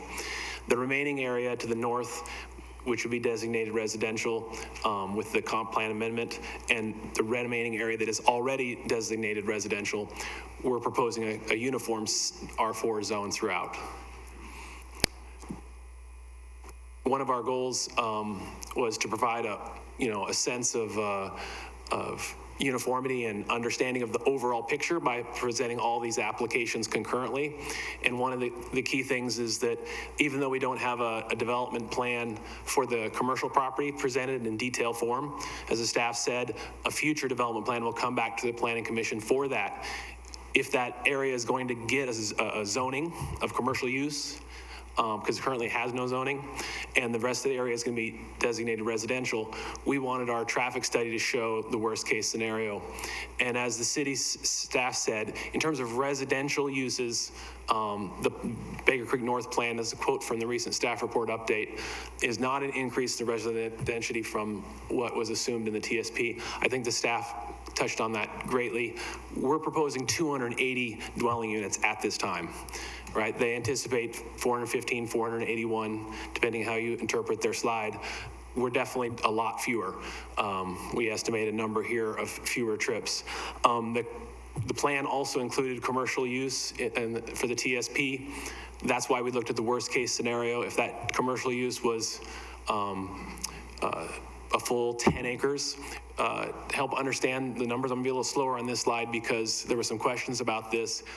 We came up with 10 acres. We assumed 10,000 square feet per acre. So that's where we came up with 100,000 square feet. So if the city is reducing the condition of approval, our proposal was a minimum of 2 acres. The city is saying a minimum of 5 acres. So you could assume, oh, that'll be half of the 10 acres. Instead of 100,000 square feet of commercial, it'll be 5,000 square feet of commercial. But there are, of course, other conditions of approval on there that require 25% open space. So you won't get actual 5 acres or 50,000 square feet of commercial. It'll be less than that. So I think our traffic study worst case scenario suggested 3,775 trips. It's going to be a lot less, more than half less than that. So I think this staff hit it on the head that when you come back and you see a detailed development plan for the commercial area and you see there's traffic study, it will be less than what we're showing here, but we went ahead and showed it just so you could feel comfortable doing the zone change. We also wanted to touch on the fact that besides the system plan was planned for the capacities, with the development of the site, just the 280 residential lots only, we're anticipating SDC fees coming in, including transportation system costs. So those capital improvement projects, City Engineer Mike Bissett mentioned, will help local match funds from this project as approved. Furthermore, I wanted to answer a question about that traffic signal. Well, what happens? Is there a moment when it's going to be triggered? If you look at the traffic analysis on page 7, you'll see traffic signal warrants discussion by our traffic engineer. And we did the worst case scenario. We showed the commercial impact. However, that's not being built today. So they do have a statement, a sentence in there where it says the residential 280 lots alone, if fully built out, will not trigger a traffic signal. So if the city is thinking about planning the traffic signal at the right time, it's before the commercial gets built. Even if all 10 phases of residential 280 dwelling units are built, that alone will not trigger the traffic circle. So there's plenty of time for the city to get a capital improvement project going on that site. So just review, we went over the review criteria in our application and narrative, and it's been met as the findings are shown in the city staff report. It's very important for us to understand that in the approval criteria for the zoning, there's the special conditions that should not be applied that might affect housing and make it unreasonable. And we'll talk more about our concerns about some of the conditions later. But the key thing is the next application being the plan development amendment, it's conforming to what we did with the commercial designation change. It was created, the plan development boundary was created at the same time as the commercial area designation in ordinance 4633. And it, as the staff said, was originally 12.34 acres and had 2 conditions: no residential, and it had its own development standards. And the development standards in that second condition pointed to ordinance 4506. We proposed to change the boundary to change the conditions. And I want to make it clear that we said a maximum of 120 dwelling units and a minimum of 2 acres. And the city's change of our requested condition is to make it a minimum of 5 acres and add some new conditions, keeping some of the old and adding some new. So we, again, met all of that review criteria, as you can see in our application. And Gordon wanted to point out we're going to... I think this is really key on the commercial area. You know, that is too common what it is and where, and it follows rooftops. This is a key provision I think the Planning Commission ordered or added to, or staff added and the Planning Commission adopted, is that whatever happens on that commercial area has to come back through the Planning Commission and be approved and generally follow the design guidelines and the intent and purpose of what the conditions were. Right. So I'm going to review, just state that, you know, the plan policies for the plan development was to allow flexibility in lots. And that's really what we've done here, is created a project that has multiple lots. You know, that was same thing in the zoning code, as well as the policies of the comp plan, is they want to encourage variety in the development pattern. So we're talking about lot shapes, lot sizes. That's what we've done here. This project doesn't see all those different colors. They all represent different lot types. There's 7 different lot types as the city described: single family, detached, all of them. Some of them are smaller, mimicking a small lot townhouse, maybe a common lot wall dwelling. We'd like to describe that in more detail, but just a big picture. We consider the yellow, brown, and tan lots to be large lots, and they're about 1/3 of the lots in the development. The medium lots you see are the blue and pink. They're about 100 lots. And the small lots are the purple and the orange. And you ask, what is a large lot? Well, we just take what is a standard lot in the R4 zone first and describe our lots. The SFD 70s are larger. They average 10,900 square feet or greater. All of the development standards meet the underlying code, except the side yard setback reduction by 1 foot. Can I interrupt here? Yeah, sure. Okay. When we were tonight, we thought that staff's presentation, you know, was last time, so we didn't know that there was going to be the time, but we can move right through this, but there's some substance we need to get to deal with the last a couple components. So could we have a little difference in time, or? We'll add 5 minutes to that, okay? Thank you. So these will be sort of repetitive. I'll go through these rather quickly, so that we're just talking about the different lot types. And so again, the SFD 60s are larger than a standard lot. The average is 5,900 square feet or greater. All of the underlying codes are met, except for requesting a narrower side yard. The same with the SFD 50s, larger, ranging of 6,500 square feet or greater, and we're only requesting 1 foot less side yard. So as in terms of a planned development, the large lots are very similar to a normal development. The medium lots, we take the standard lot and modify it to narrow it by 5 feet. That's what we're asking for in the flexibility of the planned development.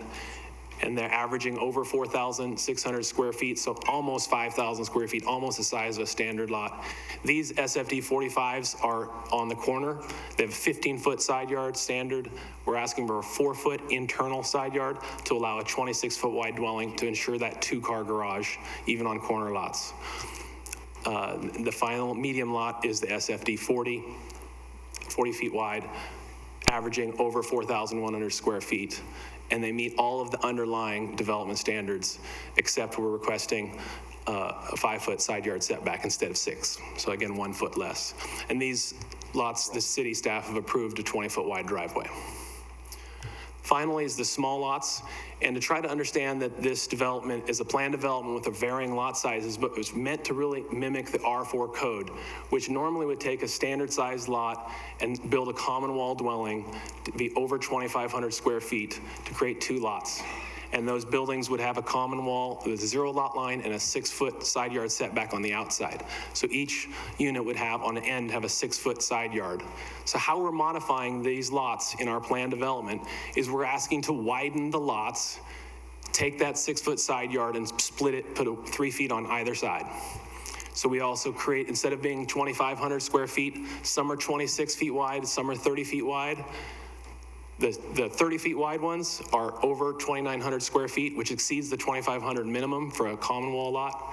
All of the other underlying standards are met other than that flexibility, that side yard approach. These are alley loaded, so it protects the public open space and allows us to have 2-car garages without having tons of driveways in the front yard.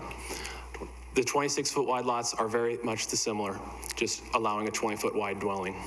And these are private alleys Gordon want to talk about? So, real quick, when we do private alleys, it's a 20-foot alley and 18, 20 feet to the garage door, so it's 60 feet between houses. This is what a Stafford alley looks like. These aren't cramped alleys you may have seen elsewhere. Go on. Yeah. So all those standards are listed in our Exhibit 5. This is some graphics to explain where the open spaces are. We've talked a lot about the public open space that we're going to dedicate under the power line. That will allow extension of the paved power line trail to an outlook point, and then a future nature trail through and around the special use park we're proposing to dedicate to the city, which will allow future connection to the east. There's some photos from last fall of what that area. We've cleared out the invasive species. It's a great natural habitat. It's got a great tree groves in different areas, which will be preserved in this space. We have the private open space tracks, which you've seen in the landscaping plans, I hope. We just want to feature a few of them here in Track B. It's over 15,000 square foot of open space, playgrounds, grass, places for kids to run around and play. We have fenced off nature park where we'll have stump climbers. It's great for children. This Tract F is going to have it's going to be the overlook the public park on a private open space with a picnic shelter. And we'll also make an access from this park down to the nature trail. And finally, a very large park in phase 2 is Tract R with picnic tables, playgrounds. That grass area is over 100 feet long, very wide. It's a great place for kids to play catch and play. So we feel comfortable that we're providing some great private open space and as well as some public spaces.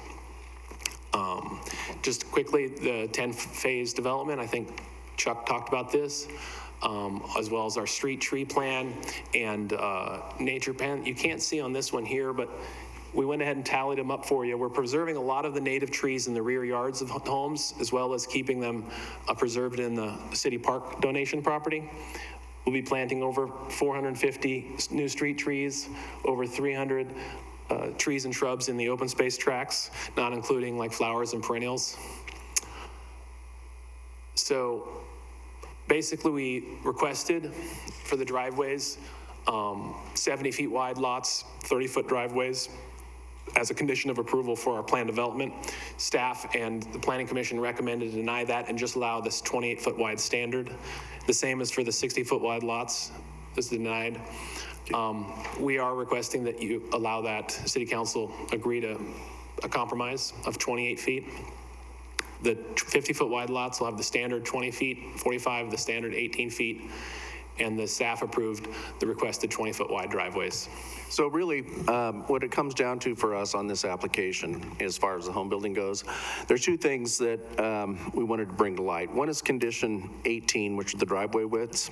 We think that people should be able to have a little bit of a wider driveway than is currently allowed being the code, and this was a suggested revision that Morgan's going to hand out, which deals with this. I'll go back one, and that is that, on the SFD 70, it's a triple car garage.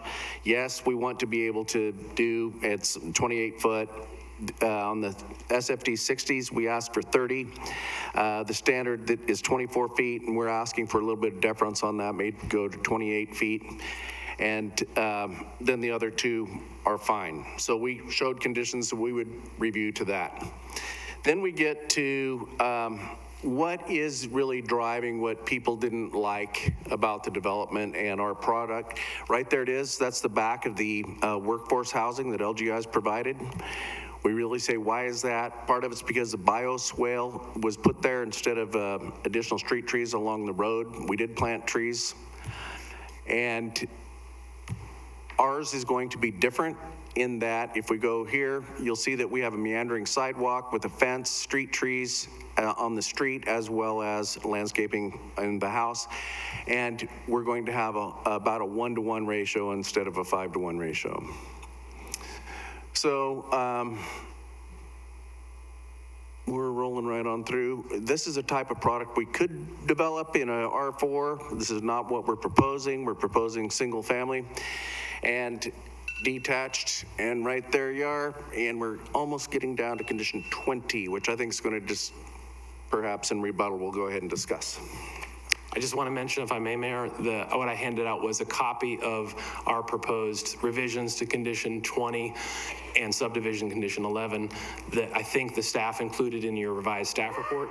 The red is the minor edit that was made further. Okay, thank you. Okay, does any counselor have questions of the applicant at this time? I'll let you gather Zoom down. your notes and Go to the graphic at the end, or just leave it there. Just leave it there. We got 20s. I'll call one more time. Any questions from council to the applicant? I haven't been able to fully kind of put this together, but you brought it up repeatedly, so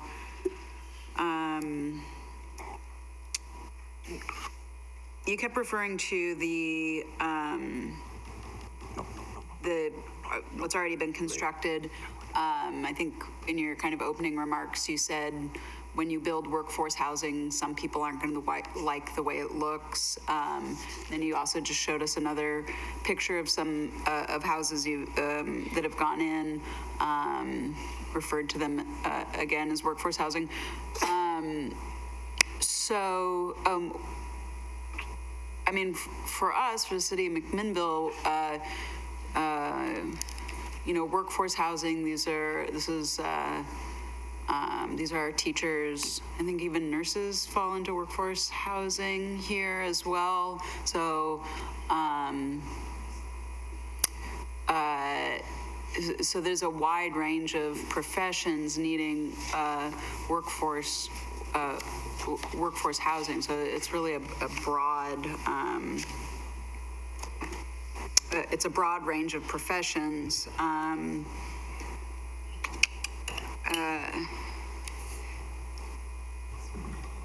So I don't know exactly, I can't quite get my thought put together here.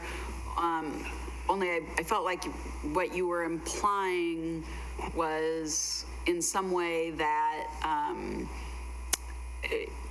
I don't know if it felt like a justification, or you were implying that somehow you couldn't build an attractive house for a workforce housing rates, but that would mean the majority of people in McMinnville wouldn't be able to purchase a home that they found aesthetically pleasing. Okay, I'd like to respond to this, and this was, like I said, I thought we were going to have a longer duration, so it would have been further explained.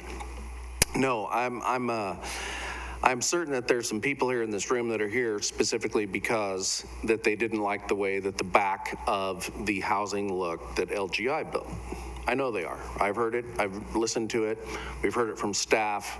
And it was basically that has been used as a justification to come in and require condition number 20, which is a whole bunch of architectural standards on top of our homes.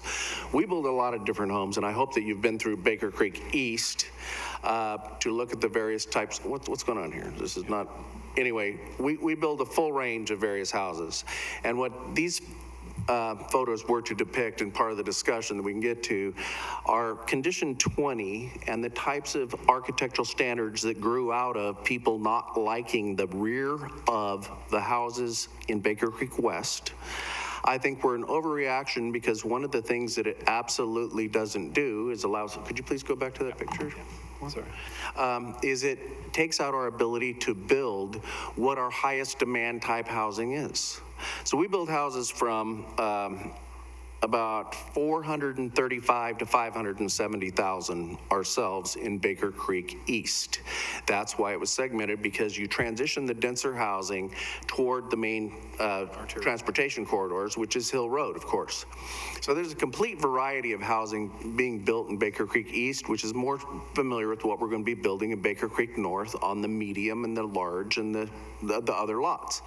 But we need to be able to figure out how to present the housing which is more attainable for a broader base. It's definitely a triangle. How do we provide housing that people within the community accept the way it looks and feels? Because we've gotten a lot of kickback from what the backside of the LGI product has looked like from Hill Road. And this is before landscaping's installed, before it's, everyone's making the judgment on something brand new that happened all within the last 2 years, or the last year predominantly. So we feel that we're very good at delivering workforce housing for a broad range. And we can do that, and we can do it as a single-family detached product, which provides windows on all 4 sides of the home. And that's what some of the smaller lots are, the 26, the 30, the 40s, that's where you get the front load. But the alleys create that storybook lane feel. It's a much more welcoming environment. It is the pedestrian connectivity. As far as the smaller lots, they allow us to do that with the greater density, but we shove everyone out into the active open spaces. They're not necessarily in their backyard, they're out in the active open space. They still have a yard, but they're able to, go out and intermingle with one another in these open spaces that we have. So we're going to deliver the whole broad range of housing here. It's going to look great, and like I said, when we get to condition 20 at some point, I know we'll discuss it probably in rebuttal, there's some things in there that, which is why we've spent so much time as a company creating a revised condition 20, which our revisions are the bold print. Okay, I think that was confusing to some of the builders that received this from Heather. And so the condition 20 is as it is here, and I will tell you that staff and us have worked back and forth on this, and we worked with many different builders, including our internal homes, that this condition 20, if you read it without the bold and include the strike-throughs, that's what staff proposed. If you look at the bold print and strike out what's struck through, that's what we have proposed. Really, this is the bottom line to us on this, is we need the ability to build a single-level 3-car garage house in the city of McMinnville. The staff proposed provisions don't provide for that. Doesn't do it. That's our number 1 seller, and we have to be able to do that. So much to the point where I don't know how we're going to get there tonight on this, but we need to. But condition 20, I think as a lot of people have read this, they're thinking this is staff proposed with the bold print.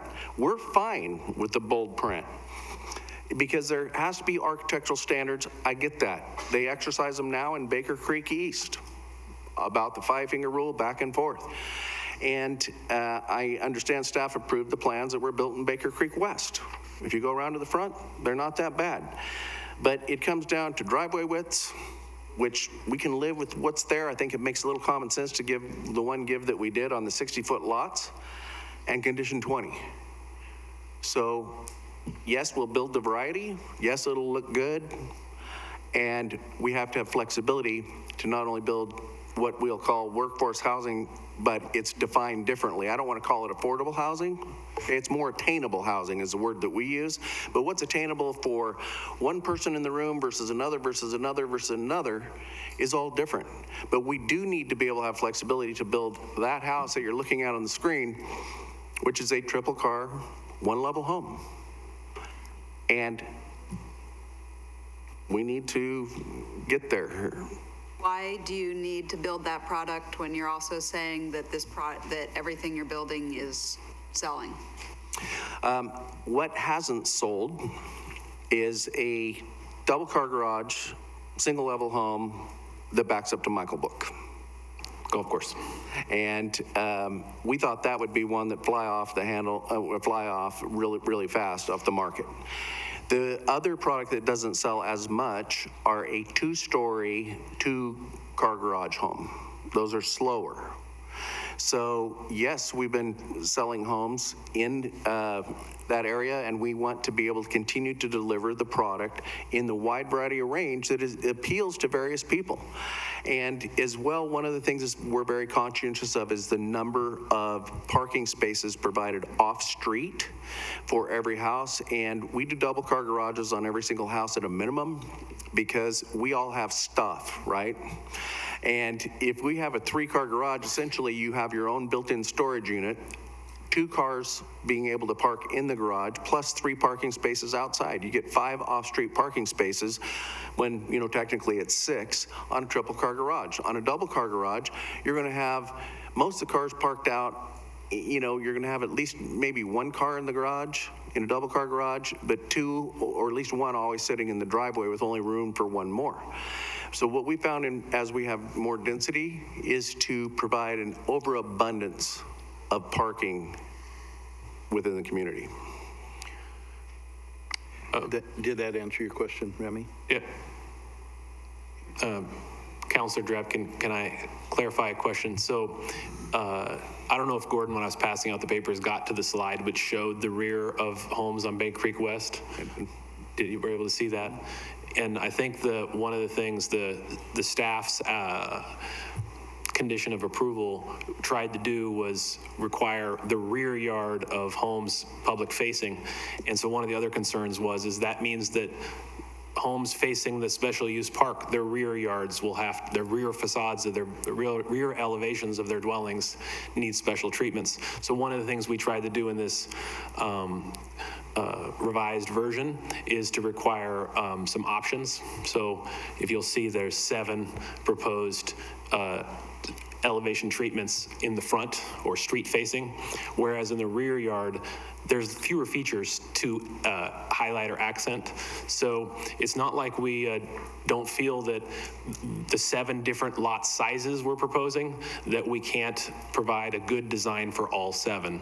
We just felt that the city's original text was very prescriptive and required specific elements and treatments.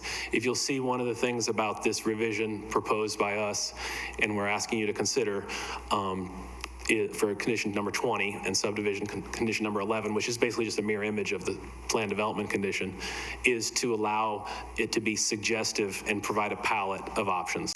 So we do want to provide all those workforce housings, depending on your job, whether you're buying, lot 1 or lot 7 through the range, that all have good options. Okay, other questions for the applicant? Exhibit 5, this document you provided in this Yes. 11 by 17 binder, the driveway widths included on here, are these, I guess this updated discussion about driveway widths, are these the ones that you want to have happen? This is your intent, or this is with our updated condition that you're not satisfied with? So this is what we originally requested. And this is what you want to go back to and would be happy with? So if you look on that Exhibit 5, you'll see that the driveway widths proposed for the 2 largest lots of the 7 lot types had a proposed width of 30 feet. Yep. There are 2 different widths. There's 70 feet wide lot and a 60 foot wide lot. Yep. The standard width under the current code for a 70 foot wide lot is 28 feet.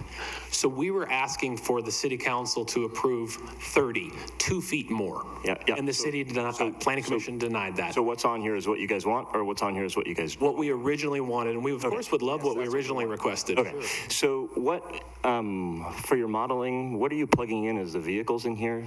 So you really can get 3 vehicles in a house and 3 vehicles in the driveway? Correct. The depth of the driveway shown is a 20-foot standard setback for the garage face from the property line. Yeah. So the width-wise works 3 cars to park in here. Correct, yes.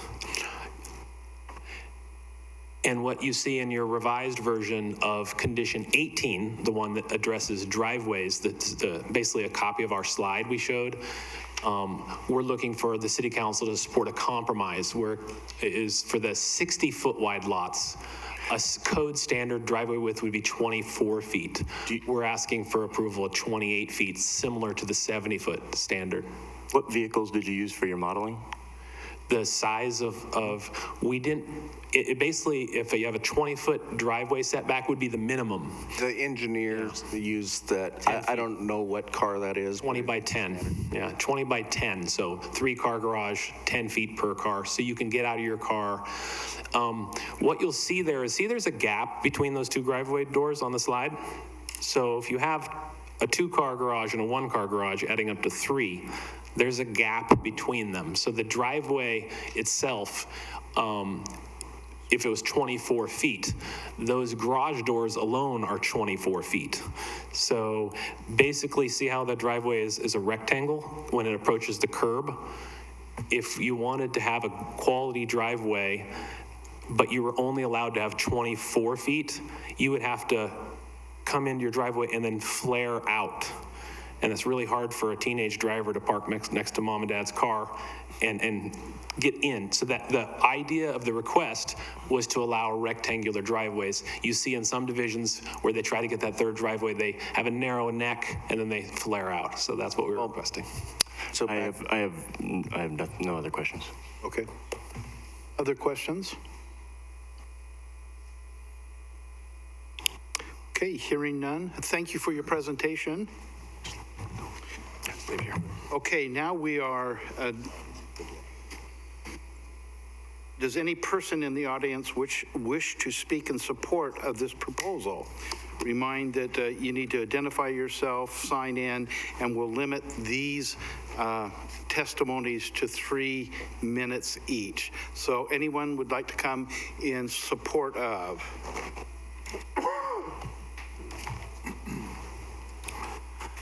Good evening, Mr. Mayor, councilmen, council ladies.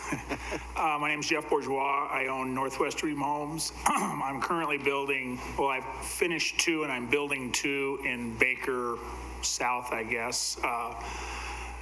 There's, my particular circumstance is what Gordon just reiterated. I'm 67 and I like single-story houses. So all 4 of mine are 3-car garage, single-story houses, which when I start to build in the new subdivision are going to be directly, affected by this condition 20.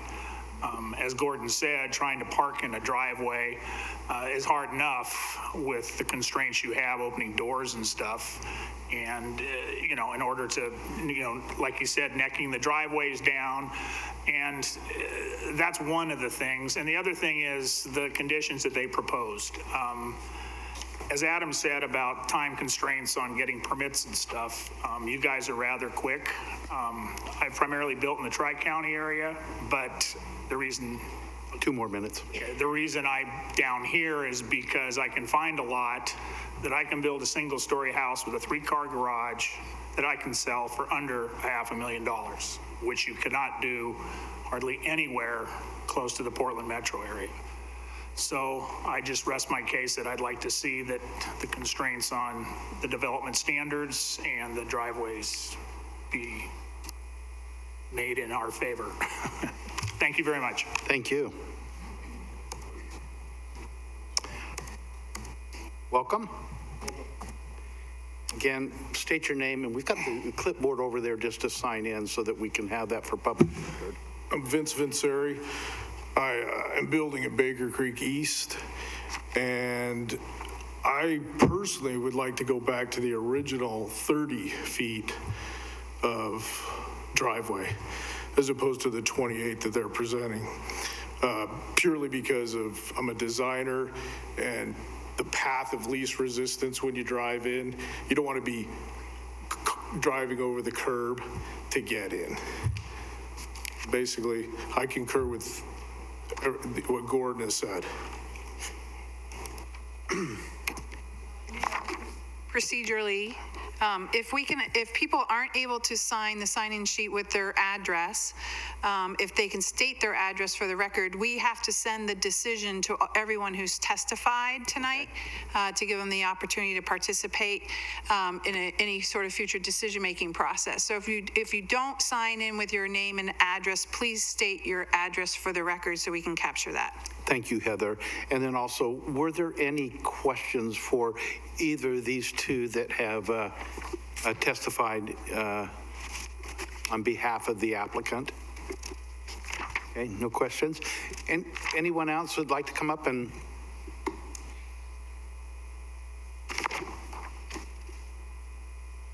Welcome. Hi, my name is Brittany Ruiz. I live in Ward 2. I won't tell you my address just yet. I just had a question because I have lived in our ward for about 5 years.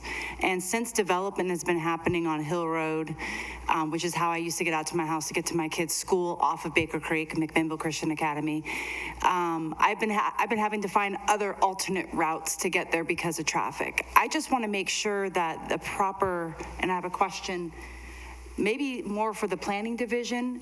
Again, this is testimony, so it's not question and answer. Oh, you said if you had any questions. So my question is just basically, I want to make sure that that traffic has really been studied off of Baker Creek, because what used to take me 3 minutes to get to a certain point is now double. So we're not even developed yet. And the traffic, even off of turning on the 99, it's a lot already. We're minutes. So I just want to make sure. I actually love what the planning is. I'm very much in support of it. I just want to make sure that one aspect. I don't think the load right now is going to be supportive with that new development, and I think that should just be looked at. That's all. Thank you. And you can follow up with the planning department for those very specific questions of how they've calculated what the load might be. So okay. Feel free that you can give them a call and they'll answer your questions to the best of their ability. Awesome. Thank you. Great. Again, we are looking for anyone that would like to speak in support of the proposal. Welcome. Thank you. Dwayne Wilson. I got my address and everything right there. I just wanted to request approval and speak in favor of the application. Two concerns that concern me that I would ask that you would definitely consider is the applicant's concern over number 18 and number 20. Number 18, the driveway widths, obviously we've talked about. It just makes for a lot better situation. When you make those driveways so small, you end up driving right over the landscape area and the street trees and those type of things. So that's a concern. So I want to get on record to say, definitely consider the driveway widths. Design standard number 20, excuse me, design standard number 20 is a real concern. It's basically very expensive for the builder to consider having to, excuse me, I don't do good public speaking, so. I think it's a real negative thing for staff when you're a builder and you try to submit for building permits and these type of things. The length of time that it's going to take for planning staff to review that, the multiple revisions, the extended cost for engineering and architectural changes, it just blows it out of the water and it becomes very expensive and difficult to achieve. Okay, thank you. Any questions for this testimony? I have a question. Go ahead. So condition 20, it's obviously a hot topic among builders, and I understand the economics of it. Yeah. But what do you have that you could propose that doesn't get us the IGL product that or LGI, whatever it is, on the south side right now? Because if you take a look at the remainder of the Baker Creek community, none of the other homes have those type of conditions for the rear yards. This development isn't proposing to have those type of rear yard facades. I know that the conditions as recommended by the applicant solves most of those concerns. It doesn't, but it gives flexibility. And that's the thing, is you can't have, by making it so restrictive on the builders and the costs involved in it. When you look at the original conditions that were listed, being able to project the home, stagger the depth of the home and everything, you end up buying more beams, additional siding, additional engineering. It becomes extremely difficult and expensive to meet each one of those items. And it prevents us from building the 3-car garage, single-story home. Any other questions for this? Thank you very much. Mr. Mayor, quick point of order. So what Heather just mentioned a minute ago is an either or. We need the address. You can write it down or provide it at the beginning of your testimony, but just make sure each of you who are testifying are providing your address. Go ahead.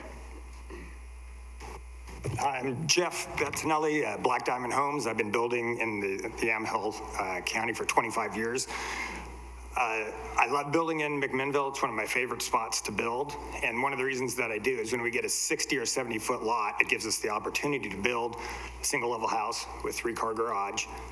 And it's not jammed in there. I've got 2 plans I can build on a 50-foot wide lot in other jurisdictions, and those sell fast. You have a very small area for the front door and the entry into a house, but it's a very important criteria. So when I can come out here and build a single level house with a 3-car garage, that's what sells. So I have one of the houses in Baker Creek East, which is to me, a very diverse community. It's been sitting for 16 months. It's a 2-level house, 2-car garage. I tried to make a wide variety of the houses that I bought. I bought 10 lots. I built some single levels, some 2-level houses on the golf course, not to give the biggest variety that I could for the residents of McMinnville and future new residents. So now I look at that and go, I don't want to build a house with a 2-car garage. I want a 3-car. I've decided I'm going to do single level houses, 3-car garage. That's all I want to build because that's the demand. Also with the garage or the driveways, I don't think I've ever built a house where the driveways don't go the full width of the wing walls. So that would be 30 feet on a 3-car garage. You know, if you tried to back out straight, so I have a boat. So when I back it into my driveway, if it's not straight, it's difficult. Well, it's the same thing with a car. If you've ever experienced an RV pad to the side of a house, so you have to go into the driveway and then you have to maneuver. For me, it's very easy. I can back up a trailer and very, very easy. If you haven't done that, it's very difficult. You're going to hit the fence, you're going to hit your house, and you have to maneuver around. Well, it's the same thing when you're backing out. It just makes it much more difficult. If you also open up your door and you step out, that extra 2 feet that you have, now you're not stepping on your lawn. The homeowners are going to have to do something because I don't want to step out and step on the lawn and get my shoes dirty when I go back into my house. The other thing is, if RV parking is not allowed in these lots for the CC&Rs, if someone has a small boat or a little trailer or something, you can't park it next to your house, so you have to park it in an enclosed structure. So that's what the 3-car garage also allows us to do. And then there was another parameter, something about the front door covered area, that each side has to be at least 6 feet. The finger rule that McMinnville came up with in Baker Creek East, I think it's pretty diverse housing arrangement. There's, I don't know how many builders, 5, 6, 7 builders in there. Each builder has a different idea of how they want their houses to look. I think it has a lot of diversity without putting all these tight parameters on the building components. A 6x6 minimum each way entry into a house. If you had a 5x20, that gives diversity, but that 6x6, there's a lot of house plans that don't come 6 feet out with a front covered porch that parameter won't make. Okay. All right. Thank you. I'll get my address Any over questions for this speaker? Make sure you get, go ahead. I have a question, but just again on hearing some kind of repeated testimony is, we've heard a couple times about the 3-car garage and not working with a narrow driveway, and we've at least twice heard now that that's because people are going to get out of their cars and step in the grass. And I'm just wondering, if they have a 3-car garage, why are they still parking in the driveway? Because they have stuff. Point. Okay. Do we have any other person who would like to speak in support of this proposal? I'll call one more time. Anyone like to speak in support of this proposal? Okay. Does anyone in the audience wish to speak in opposition of this proposal? If so, please keep in mind your testimony is limited to 3 minutes.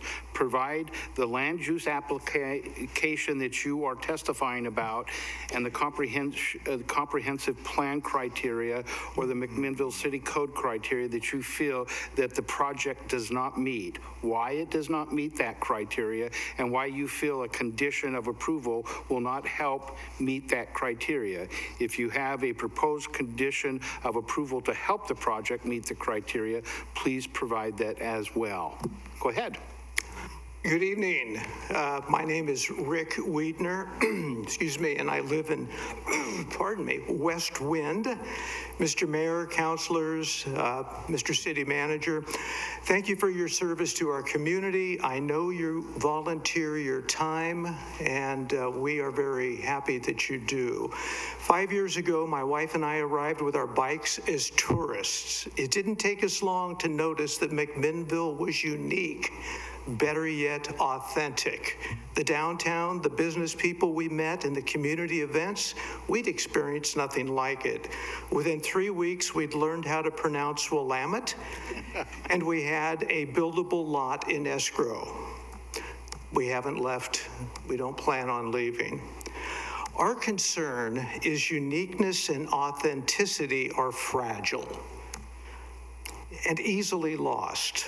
Overbuilding will turn us into another Sherwood. I sincerely request that you look at the ambitious building plans that are before you. We all want clean, high-paying companies to relocate here. Please consider the lack of executive-level housing opportunities in McMinnville. We certainly don't want businesses here only for the C-level people to live outside of McMinnville and take their shopping dollars with them. Now I'm a little bit confused regarding the term commercial. I'm not sure how much of that is considered retail, but I have to ask, what retail company would want to be out in that northwest corner of the city limits? We don't need another Circle K, a tire store, a KFC, a McDonald's, a Dollar General. I live there.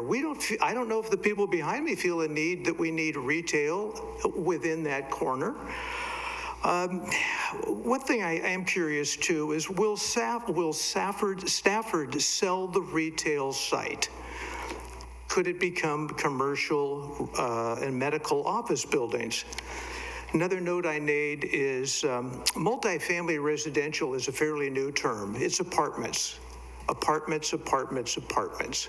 I have nothing wrong, no problem with apartments, but at what point will we offer apartments that are upper level so that if we do have executive people or people that are looking for an apartment environment, that they're not in the same cookie cutter 3-story, 4-story, walk up the stairs kind of apartments. As I wrap up, I heard my friend Gordon continually say, we build, we build, we build. Well, the fact of the matter is, I think they do build, but they also sell off property and then someone else builds. Case in point, LCI. Let me just finish this one, please, quick, one sentence. With no down payment and seller financing, sure, the homes are going to quickly sell, but what happens to those LCI homes when the economy turns downward? Do they, in essence, become lease to own and vacant turnover? Lastly, I consider the apartments under construction out of scale and uniquely out of place, but I sure appreciate what you all do for McMinnville. Thank you, Rick. Any questions for Rick? Okay, I'm going to read this one more time and then I'll just cut to the chase. Does any person in the audience wish to speak in opposition to this proposal? If so, keep in mind that your testimony is limited to 3 minutes. Provide the land use application that you are testifying about and the comprehensive plan criteria or the McMinnville City Code criteria that you feel that this project does not meet. Why it does not meet that criteria and why you feel that a condition of approval will not help meet that criteria. If you have a proposed proposed condition of approval to help the project meet the criteria, please provide that as well. Welcome. Welcome. My name is Pat Stinson. I live at 2065 Northwest Willamette Drive, just off of Hill Drive. The couple questions I have is, I'm a retired civil engineer. In my trips into town to find all of the services that I normally look for, I've noticed the traffic problems on both 2nd Street as you come on down close to here, also on Baker Hill Road, and especially as it gets down close to 99. And the assumption that the traffic is going to be fine with all of what you guys have gone ahead and approved is, I can't believe it. Personally, I've been around too much traffic issues and done too many projects like this. The second thing I have, and get to the point, is taking the commercial out that is truly commercial and putting in a bunch of apartment units. I think what's being proposed is what's being done in a lot of the neighborhoods in Portland, which is 3 stories of residential stacked over some commercial. The question I have with that is, think about, you're having a lot of parking that is for those apartments, and yet you're planning to have commercial down at the bottom that is supposedly quality. How's anyone going to get to it? Where's the parking for it? And I think you really have to address those maybe in more detail, or else you're going to have something that is truthfully not quality of development. And I think we deserve quality here. Thanks. Thank you. Any questions for this speaker? Anyone that would like to speak in opposition?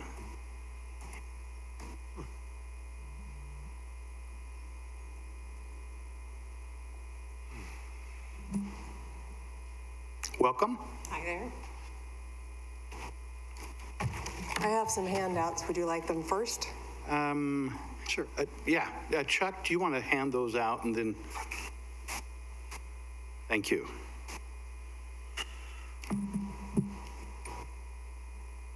My name is Linda Lindsay, and I live at 2593 Northwest Pinot Noir Drive. We've been hearing things about workforce housing, and quite frankly, at this meeting, this is the first time I've heard the term workforce housing.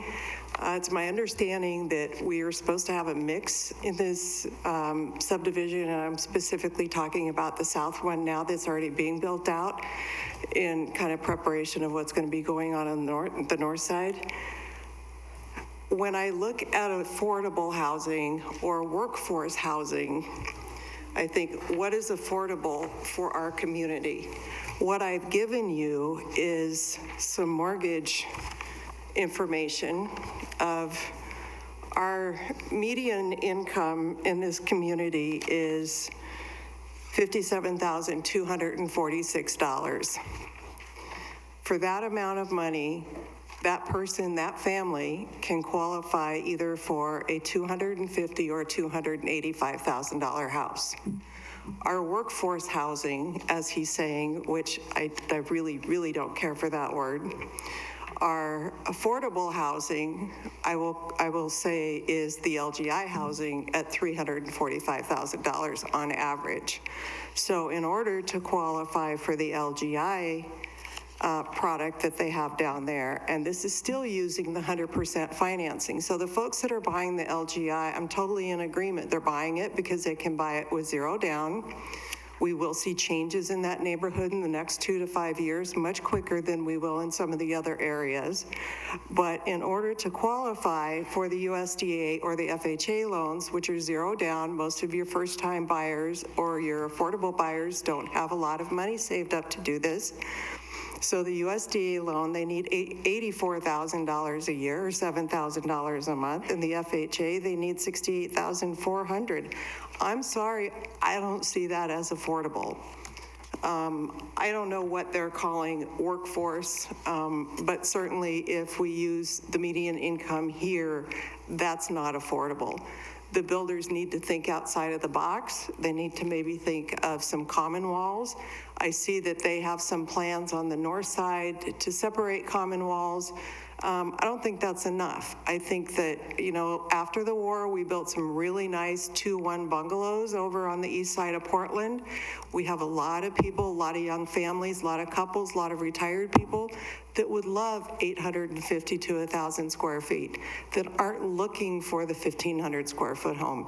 Let's look at those and let's see if we can't get some of those to be affordable builds. That's kind of the buildability issue. Back to the LGI program. One of the, is that my 3 minutes? You're up, yes. Okay. Thank you. Yep. Any questions of this speaker?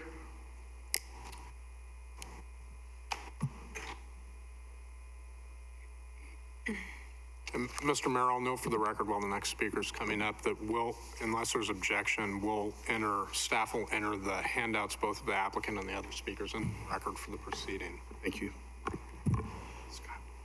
So I'm Scott Larson. I live at 19451 Southwest Powerhouse Hill Road.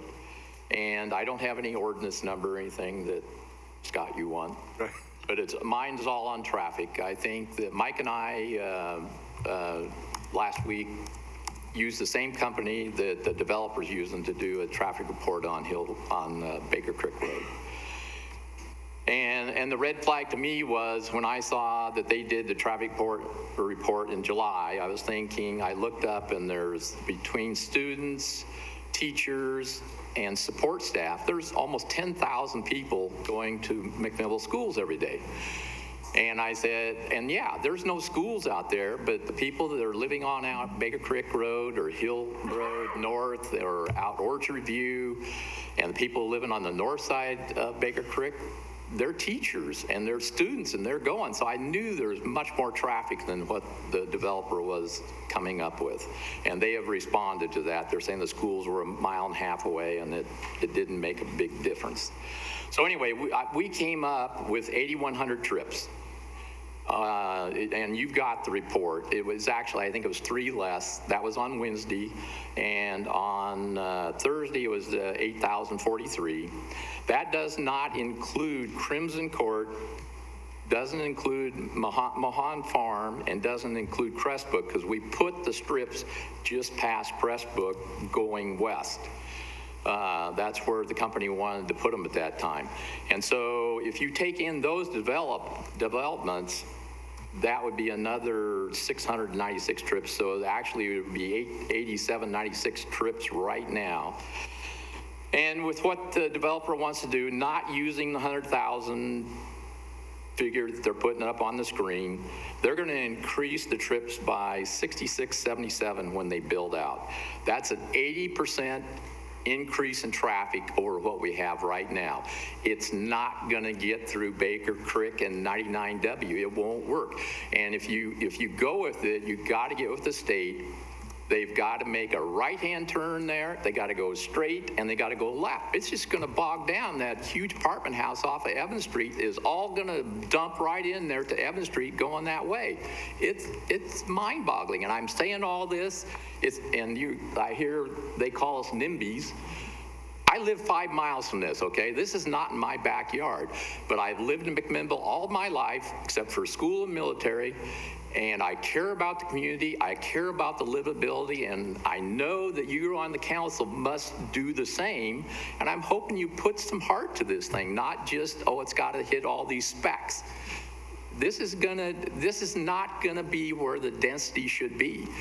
We've had 2 places that you let go with apartments right downtown that were apartments. Now they're going to be retail, or they're going to be, just a daily rentals type thing, so you're not doing what you're saying you really want to do. Thank you. Thank you, Scott. Any questions for Scott? Do you have that study for the record? Say again? Oh, it's a part of their. Yep. It's here. Yeah, so you received this as part of we received this afternoon. Yes. And left it with you on your dais when you first got here. Correct. It's part of the record that Chuck entered in during his staff report. Correct. Thank you, Scott. Any other testimony? Yeah. Mike? Welcome. mean, it's not a crazy amount of information. Here, it's this one. And it's intense.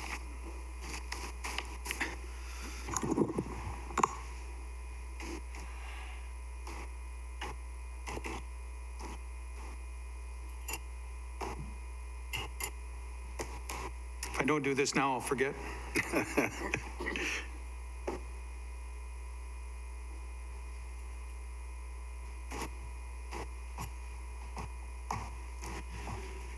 Thank you.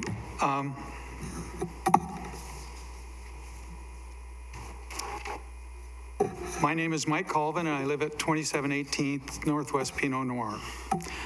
The two concerns I'm hearing about Baker Creek North are the areas where the combined 4 or 5 developments go against the multiple codes and policies in the TSP plan and the comprehensive plan related to density and safe traffic. I didn't write any down this time.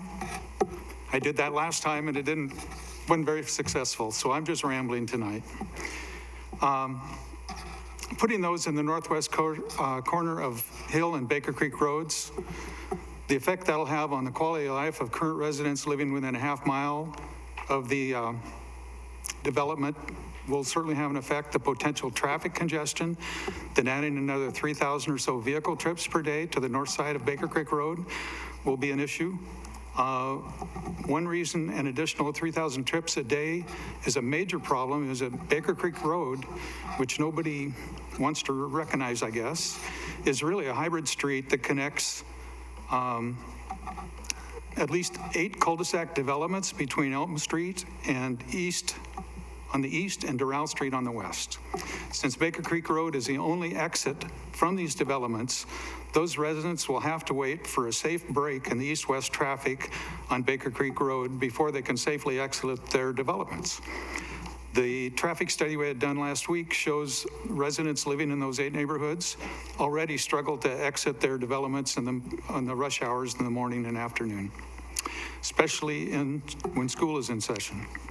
So generating even an additional 1,000 trips per day you approved in Oak Ridge Meadows, and the 3,000 or so trips per day Stafford is proposing in Baker Creek North will make it even harder for the residents of those 5 developments to safely enter and exit their homes. I do know one policy there, it's 117. You kind of promise safe access in and out of lots. If you factor in the additional ring road traffic that will hit Baker Creek in the next 10 years from all the future developments in Southwest Hill that are going to get built, the safety train wreck taking place along the entire mile stretch of Baker Creek Road has to happen. And what I saw earlier was, I think, $415,000 for 3 lanes and a stoplight and I don't know what else. But it needs to be added to the transportation plan so some improvements can be made. The 2 other TSP and comp plan issues have to do with the location of Baker Creek North. Several policies in both TSP and comp plan recommend spreading high-density multifamily developments fairly around town, close to highways and major arterial streets instead of a mile from the nearest highway. 1 more minute? You gave them 20 more. Finish your last sentence. Give me an effort. And then we'll That's see if more we have than questions. Thank you. Any questions for Mike? The other people get 4 hours to cover their point. Developers are great guys. I favor the 30-foot wide driveway, by the way. Mike, I have a question. Mike. I have a question for Mike. Could you finish your thought, please? I have 1 more minute. Thank you. And I'm sorry for losing my temper, but We just want to make sure everyone has. I grew up in town. I do too. Yeah. And I think we're at the end of it. I think I was the last one. Okay. No. Okay, I'm not. The second issue is I don't think that Baker Creek East West and now North reports mention any potential density or transportation-related problems that these 3 developments will likely cause. Well, in the 2010 TSP plan, the city spent 10 years developing a A full paragraph in the executive summary on page 1 specifically points out Northwest Hill and Baker Creek Road area is the one area of town least suited for high-density developments. The main reason given was Michael Book Golf Course, 2 creek drainages, and the city park combined to block all east-west traffic through streets in the 1-mile stretch between 2nd Street and Baker Creek Road. So if the council approves Baker Creek North tonight with anywhere near the density as a Baker Creek East-West, you will officially make the worst transportation corridor in town the highest density area in town, which is the exact opposite of what the TSP plan and the comp plan aim to gain. So I appreciate the extra minute, thank you, and I really hope you come up with a solution for the transportation side of it before you make a decision. Thank you, Mike. Any other questions for Mike? Any other testimony in opposition? Welcome.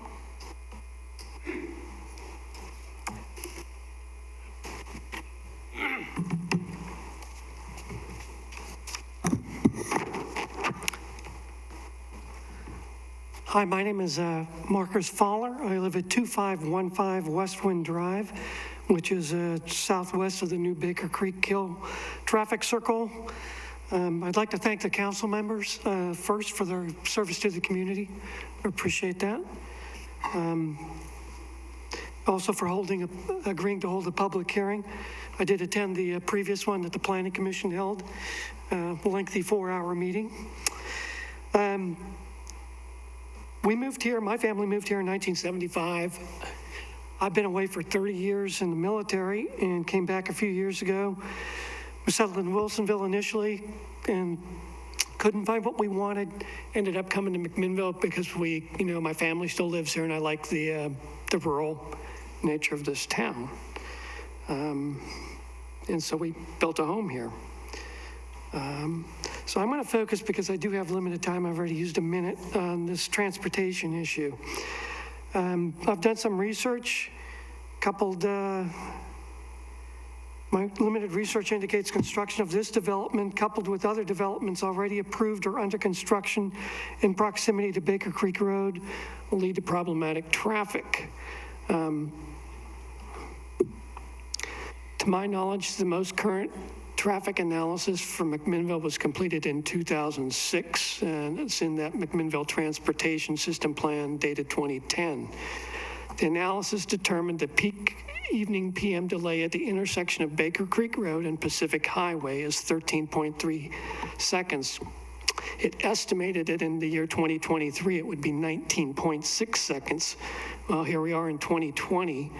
And we already have to wait sometimes for 2 light cycles to make the left turn onto Pacific Highway. So we're well beyond the 19.6 seconds.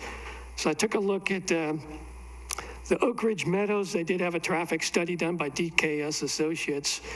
They estimated for 100 single-family homes, they would have 1,020 trips. When you divide that by 108 homes, that comes out to 9.44 trips per home. I looked at the number of developments homes going in for Baker Creek West and East, which is 200 homes. Baker Creek West, 70 apartments. Baker Creek North has 280 homes. Baker Creek North, 120 apartments. That adds up to 786 new homes and apartments, which generates 7,420 daily trips, which is close to the 8,100 actual. So to help visualize what that would look like, imagine standing by the traffic light at the intersection of Baker Creek Road and North Baker and watching the vehicles today go by, and then factor another vehicle going by every 7 seconds. That's what the load's going to be. When I look at that transportation system study, I think it talks about there, one of the constraints we have is we're limited by 2 major arteries northwest. You got 2nd Street and you got Baker. And these plans are not honoring those constraints. We need a traffic study first before we build. Thank you for your testimony. Any questions for this speaker? Mr. Failer, not an exact question, but we got your whole letter submitted to us and read it. Oh, thank you. I forgot to mention it. Very well. Thank you for. Yeah, I'm sorry. It was late. No. Great. Is there anything else you'd like to cover? since you ran out of time, that's not in your letter? Well, I could probably sit here for a lot longer. I've got a number of issues. Do I get a little bit more time? Yeah, give me your next top one. Okay, the next topic had to do with the dwelling design standards. I know there's been a lot of talk about that. From a half a mile away, we're on the end of Westwind Drive, I can see those new apartments going up there to 3 stories tall. And I think a MAC comprehensive plan, some of these other things, our new strategic plan that we have for 2019, some of the visions and goals we have for the city, we need to be careful about the size of the heights of these homes. 45 feet just strikes me as way too high. And in that commercial zone that's contemplated, those buildings would be up close to the road. You'd have a parking lot close to the road, then you'd have very 45-foot tall buildings. And I think that's going to look terrible, right on the edge of the city. And I've lived in a lot of cities in America during my career. Fairfax County, all these 3-story type apartment units are located on major arterials at 2 lanes each way that have good ingress and egress routes. We don't have that on Baker Creek Road. Wilsonville, where we lived recently, has in residential, they have good planners up there. They have mixed housing with apartments by Wilsonville High School, but they're all 2-story apartments. And the trees, the scaling is all appropriate. And they're 3-story homes that I've seen. Apartments in Wilsonville are closer to major arterial roads. So I think that's something we need to be careful about, is this additional traffic load that we be putting in. So that's it. Thank you. Thank you.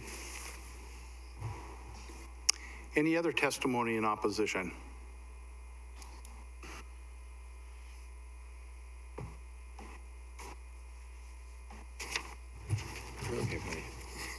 If you filled out your card, you can just leave it there instead of sign in. But state your name for the record. You bet. Good evening, everybody. My name is Phil Loving, and I live at 724 Northwest 21st Street here in McMinnville. I've lived in town for 46 years. I've been a custom home builder for the past 27 years, building custom homes in and around McMinnville.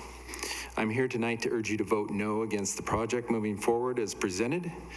I understand firsthand the need for subdivision lands so homes can be built here in town. I'm adamantly against the design of this subdivision and the attitude of our present planning director, who goes along with the developer to squeeze every dollar out of the land that is available and call it progressive density. Getting rid of R1 subdivisions isn't the answer. This surely isn't affordable housing. This is creating another Beaverton, Hillsborough of saturated streets, no parking, and terrible livability. Livability is what this town brings to folks that live here. If you allow the subdivision to be built out the way the planning director and developer wants it done, then the northwest side of town will be filled with apartments, houses that are apartments in disguise, crowded streets, hearing your neighbor cough, and a rental mecca. Do you realize there is approximately 160 lots that are 4,500 square feet or less in size, and that there are more than 70 lots that are 24 to 2,700 square feet in total size? Ask yourself how big your own lot is that you live on. And do you still have the ability to park all your relatives' cars in front of your house during the holidays? You can't do that in this subdivision. The planning director and the developer were also trying to figure out how they could even get the front porch size up to 36 square feet, 6 feet by 6 feet. They didn't think they had room for it. Do you realize there are only 3-foot setbacks between most houses? Which means less than 4 feet between gutters. So a person could jump from one house to another down a whole strip of houses, and you don't think it's happening. They do it out there at LGI when they're building those houses right now. How do you even paint the side of your house, your 2-story house, when there's a fence 3 feet away from your house? You can't hardly get your garbage can down the side of your house at 3 feet. What happens when one catches on fire? If there's a fire, is there a fire station located in the area? We know that the answer is no. Where are the trees going to be planted? Obviously not between any houses. This project is not good for our town. I can't believe there are too many people in town that would truly back this project if they were informed of what is really going to happen. Any project that requires over 930 pages of documents for this meeting should automatically be a no vote. Let's keep McMinnville looking forward by developing the same kinds of neighborhoods others before us have done, and remember where we've come from. Local developers and prior planning directors have done a nice job in this town.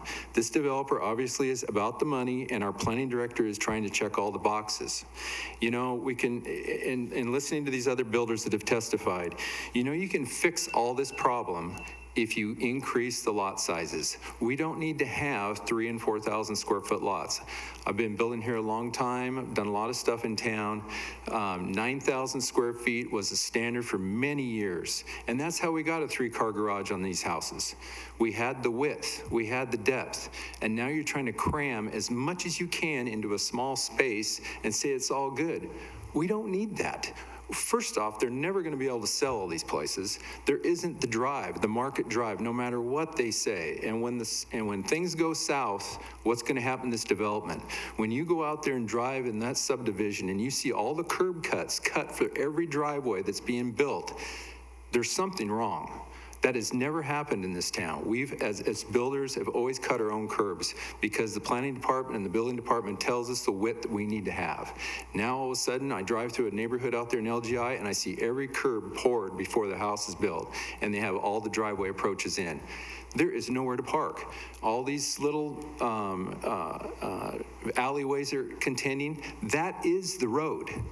When you have family and friends come over, where are they going to park? My pickup is 22 feet long. You leave 2 feet off the garage so you can walk by it, and you're going to be sticking out in the alleyway 4 feet on each side.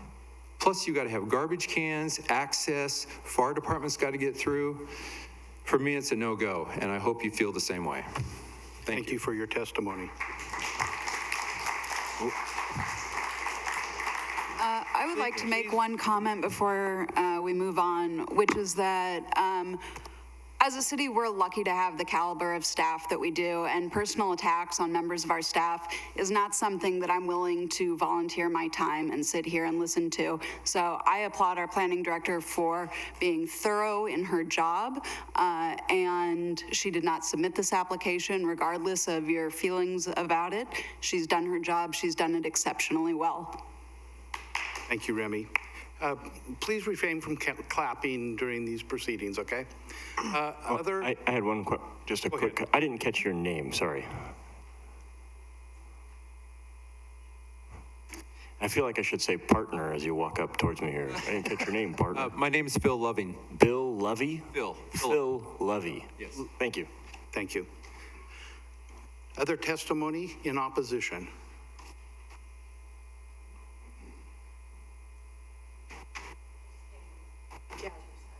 Come on. Yeah, you can sit up and just be prepared. Yeah, you can sit right here. I want to go to Jazzercise. My name is Kathy Loving, and I live at 724 Northwest 21st Street here in McMinnville. And I just want to go on record to say I oppose this subdivision. And I just want to just say just a couple things.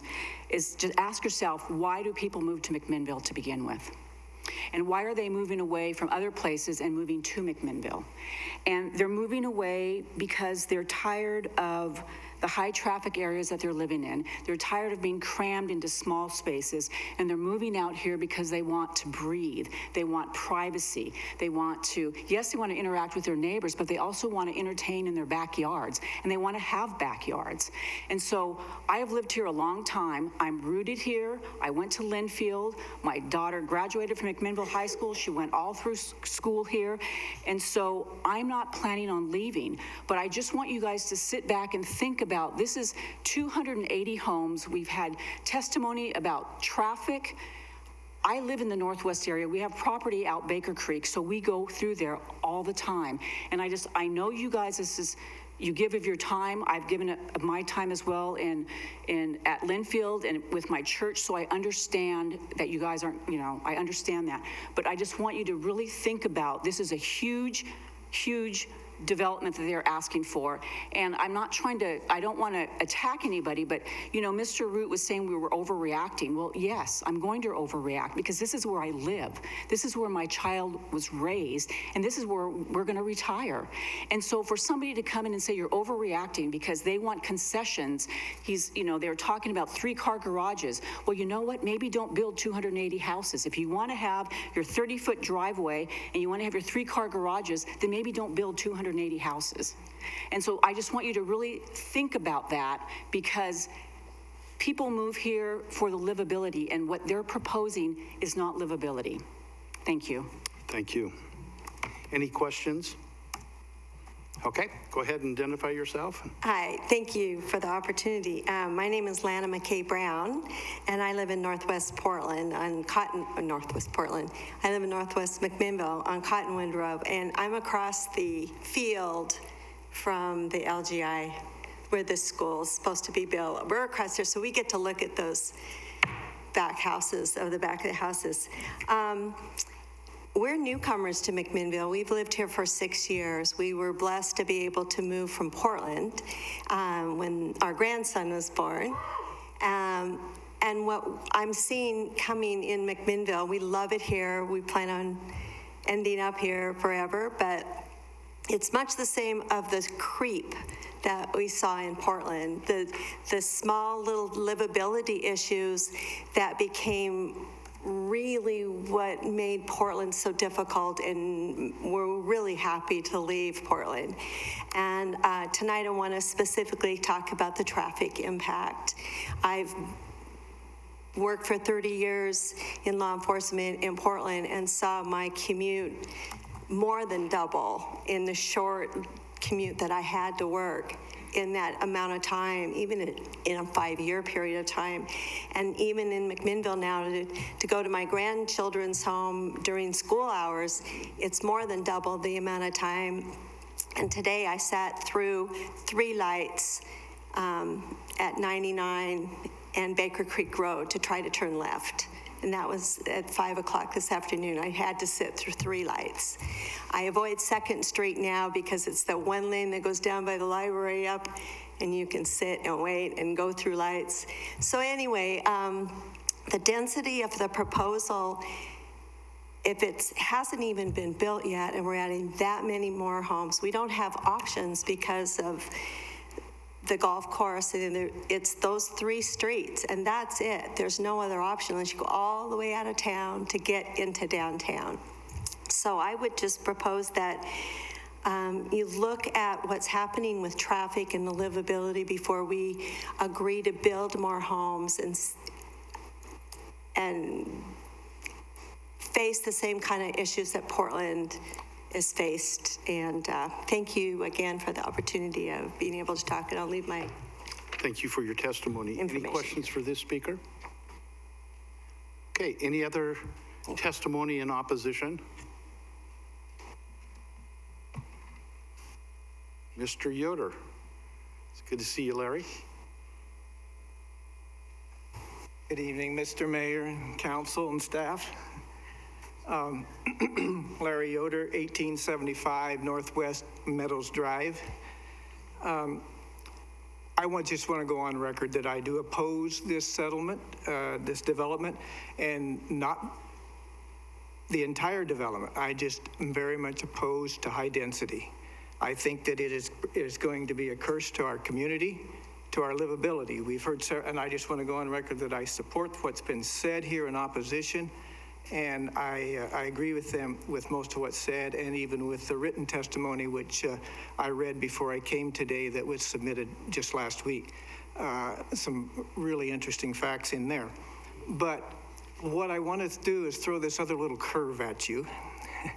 And it has to do with its livability, because high density doesn't produce livability.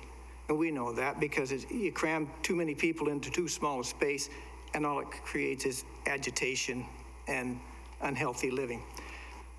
If you care to go back a few years, I know that we spent quite a bit of time talking about what brings people to McMinnville, and it is that small town atmosphere.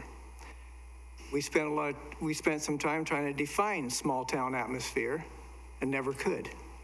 because it's a little different for everybody. All I know is high-density living is not small-town atmosphere, and it's not promoting small-town atmosphere. And that's what brings people here. That's what drives our city. That's who McMinnville is. And so I want to challenge you as a council, planning department, planning commission. It's in your hands to keep McMinnville, McMinnville. And that's the small-town atmosphere. Thank you. Thank you, Larry. Larry, I have a question for you. Go ahead.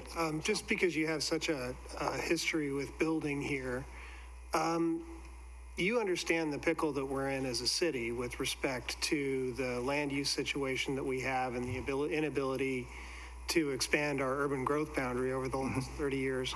My question is, how do we balance as a council the issue of housing affordability when the average price of a house in this community is $400,000, and as the testimony was given, the average income is in the $50,000 range, which can afford a $250,000 house, without going out, going up, or getting smaller and getting more dense? I mean, it seems to me that our land use laws are designed for communities like this to become more dense. And a big part of the reason why people are here is because they like to have a small, walkable city with a nice downtown.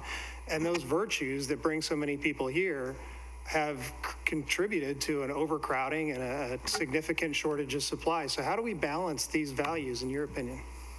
Well, I think the person that submitted some written testimony this last week addressed that quite handily and quite readily when they talked about people that want a walkabout community, people that want to be in a corridor.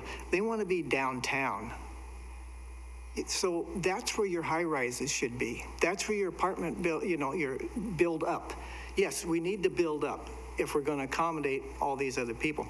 Putting your high rises out on the perimeter, you're going to put people out there. They're going to have extra cars to get to town.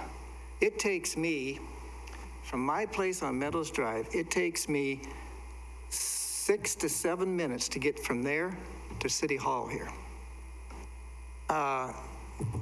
It's sad because if we're trying to get people more out of their cars, you don't want to build the high rises out there where it's 2-3 miles away from the core.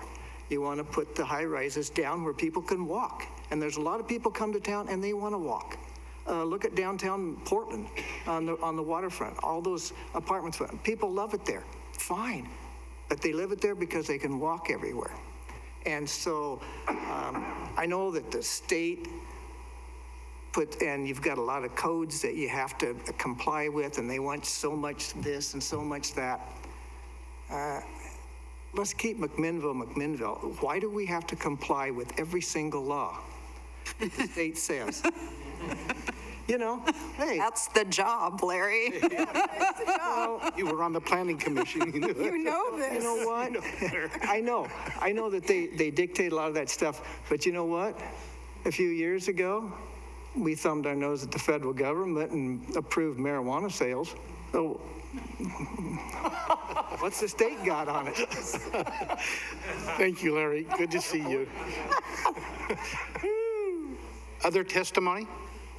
In opposition? Other testimony in opposition? Okay, seeing none, then we'll move on to our next section. Mr. Mayor, may I request a short What's that? break? May I request a short break? It has been asked if we could take maybe a 5-minute break just to, what we're going to be doing next, just so people know, is that we're going to give the applicant an opportunity to come back and address any of the opposition testimony with answers. So let's take a 10-minute break, and then we'll come back up and open it back up so people can stand. So 10 after 10. So you had said during your testimony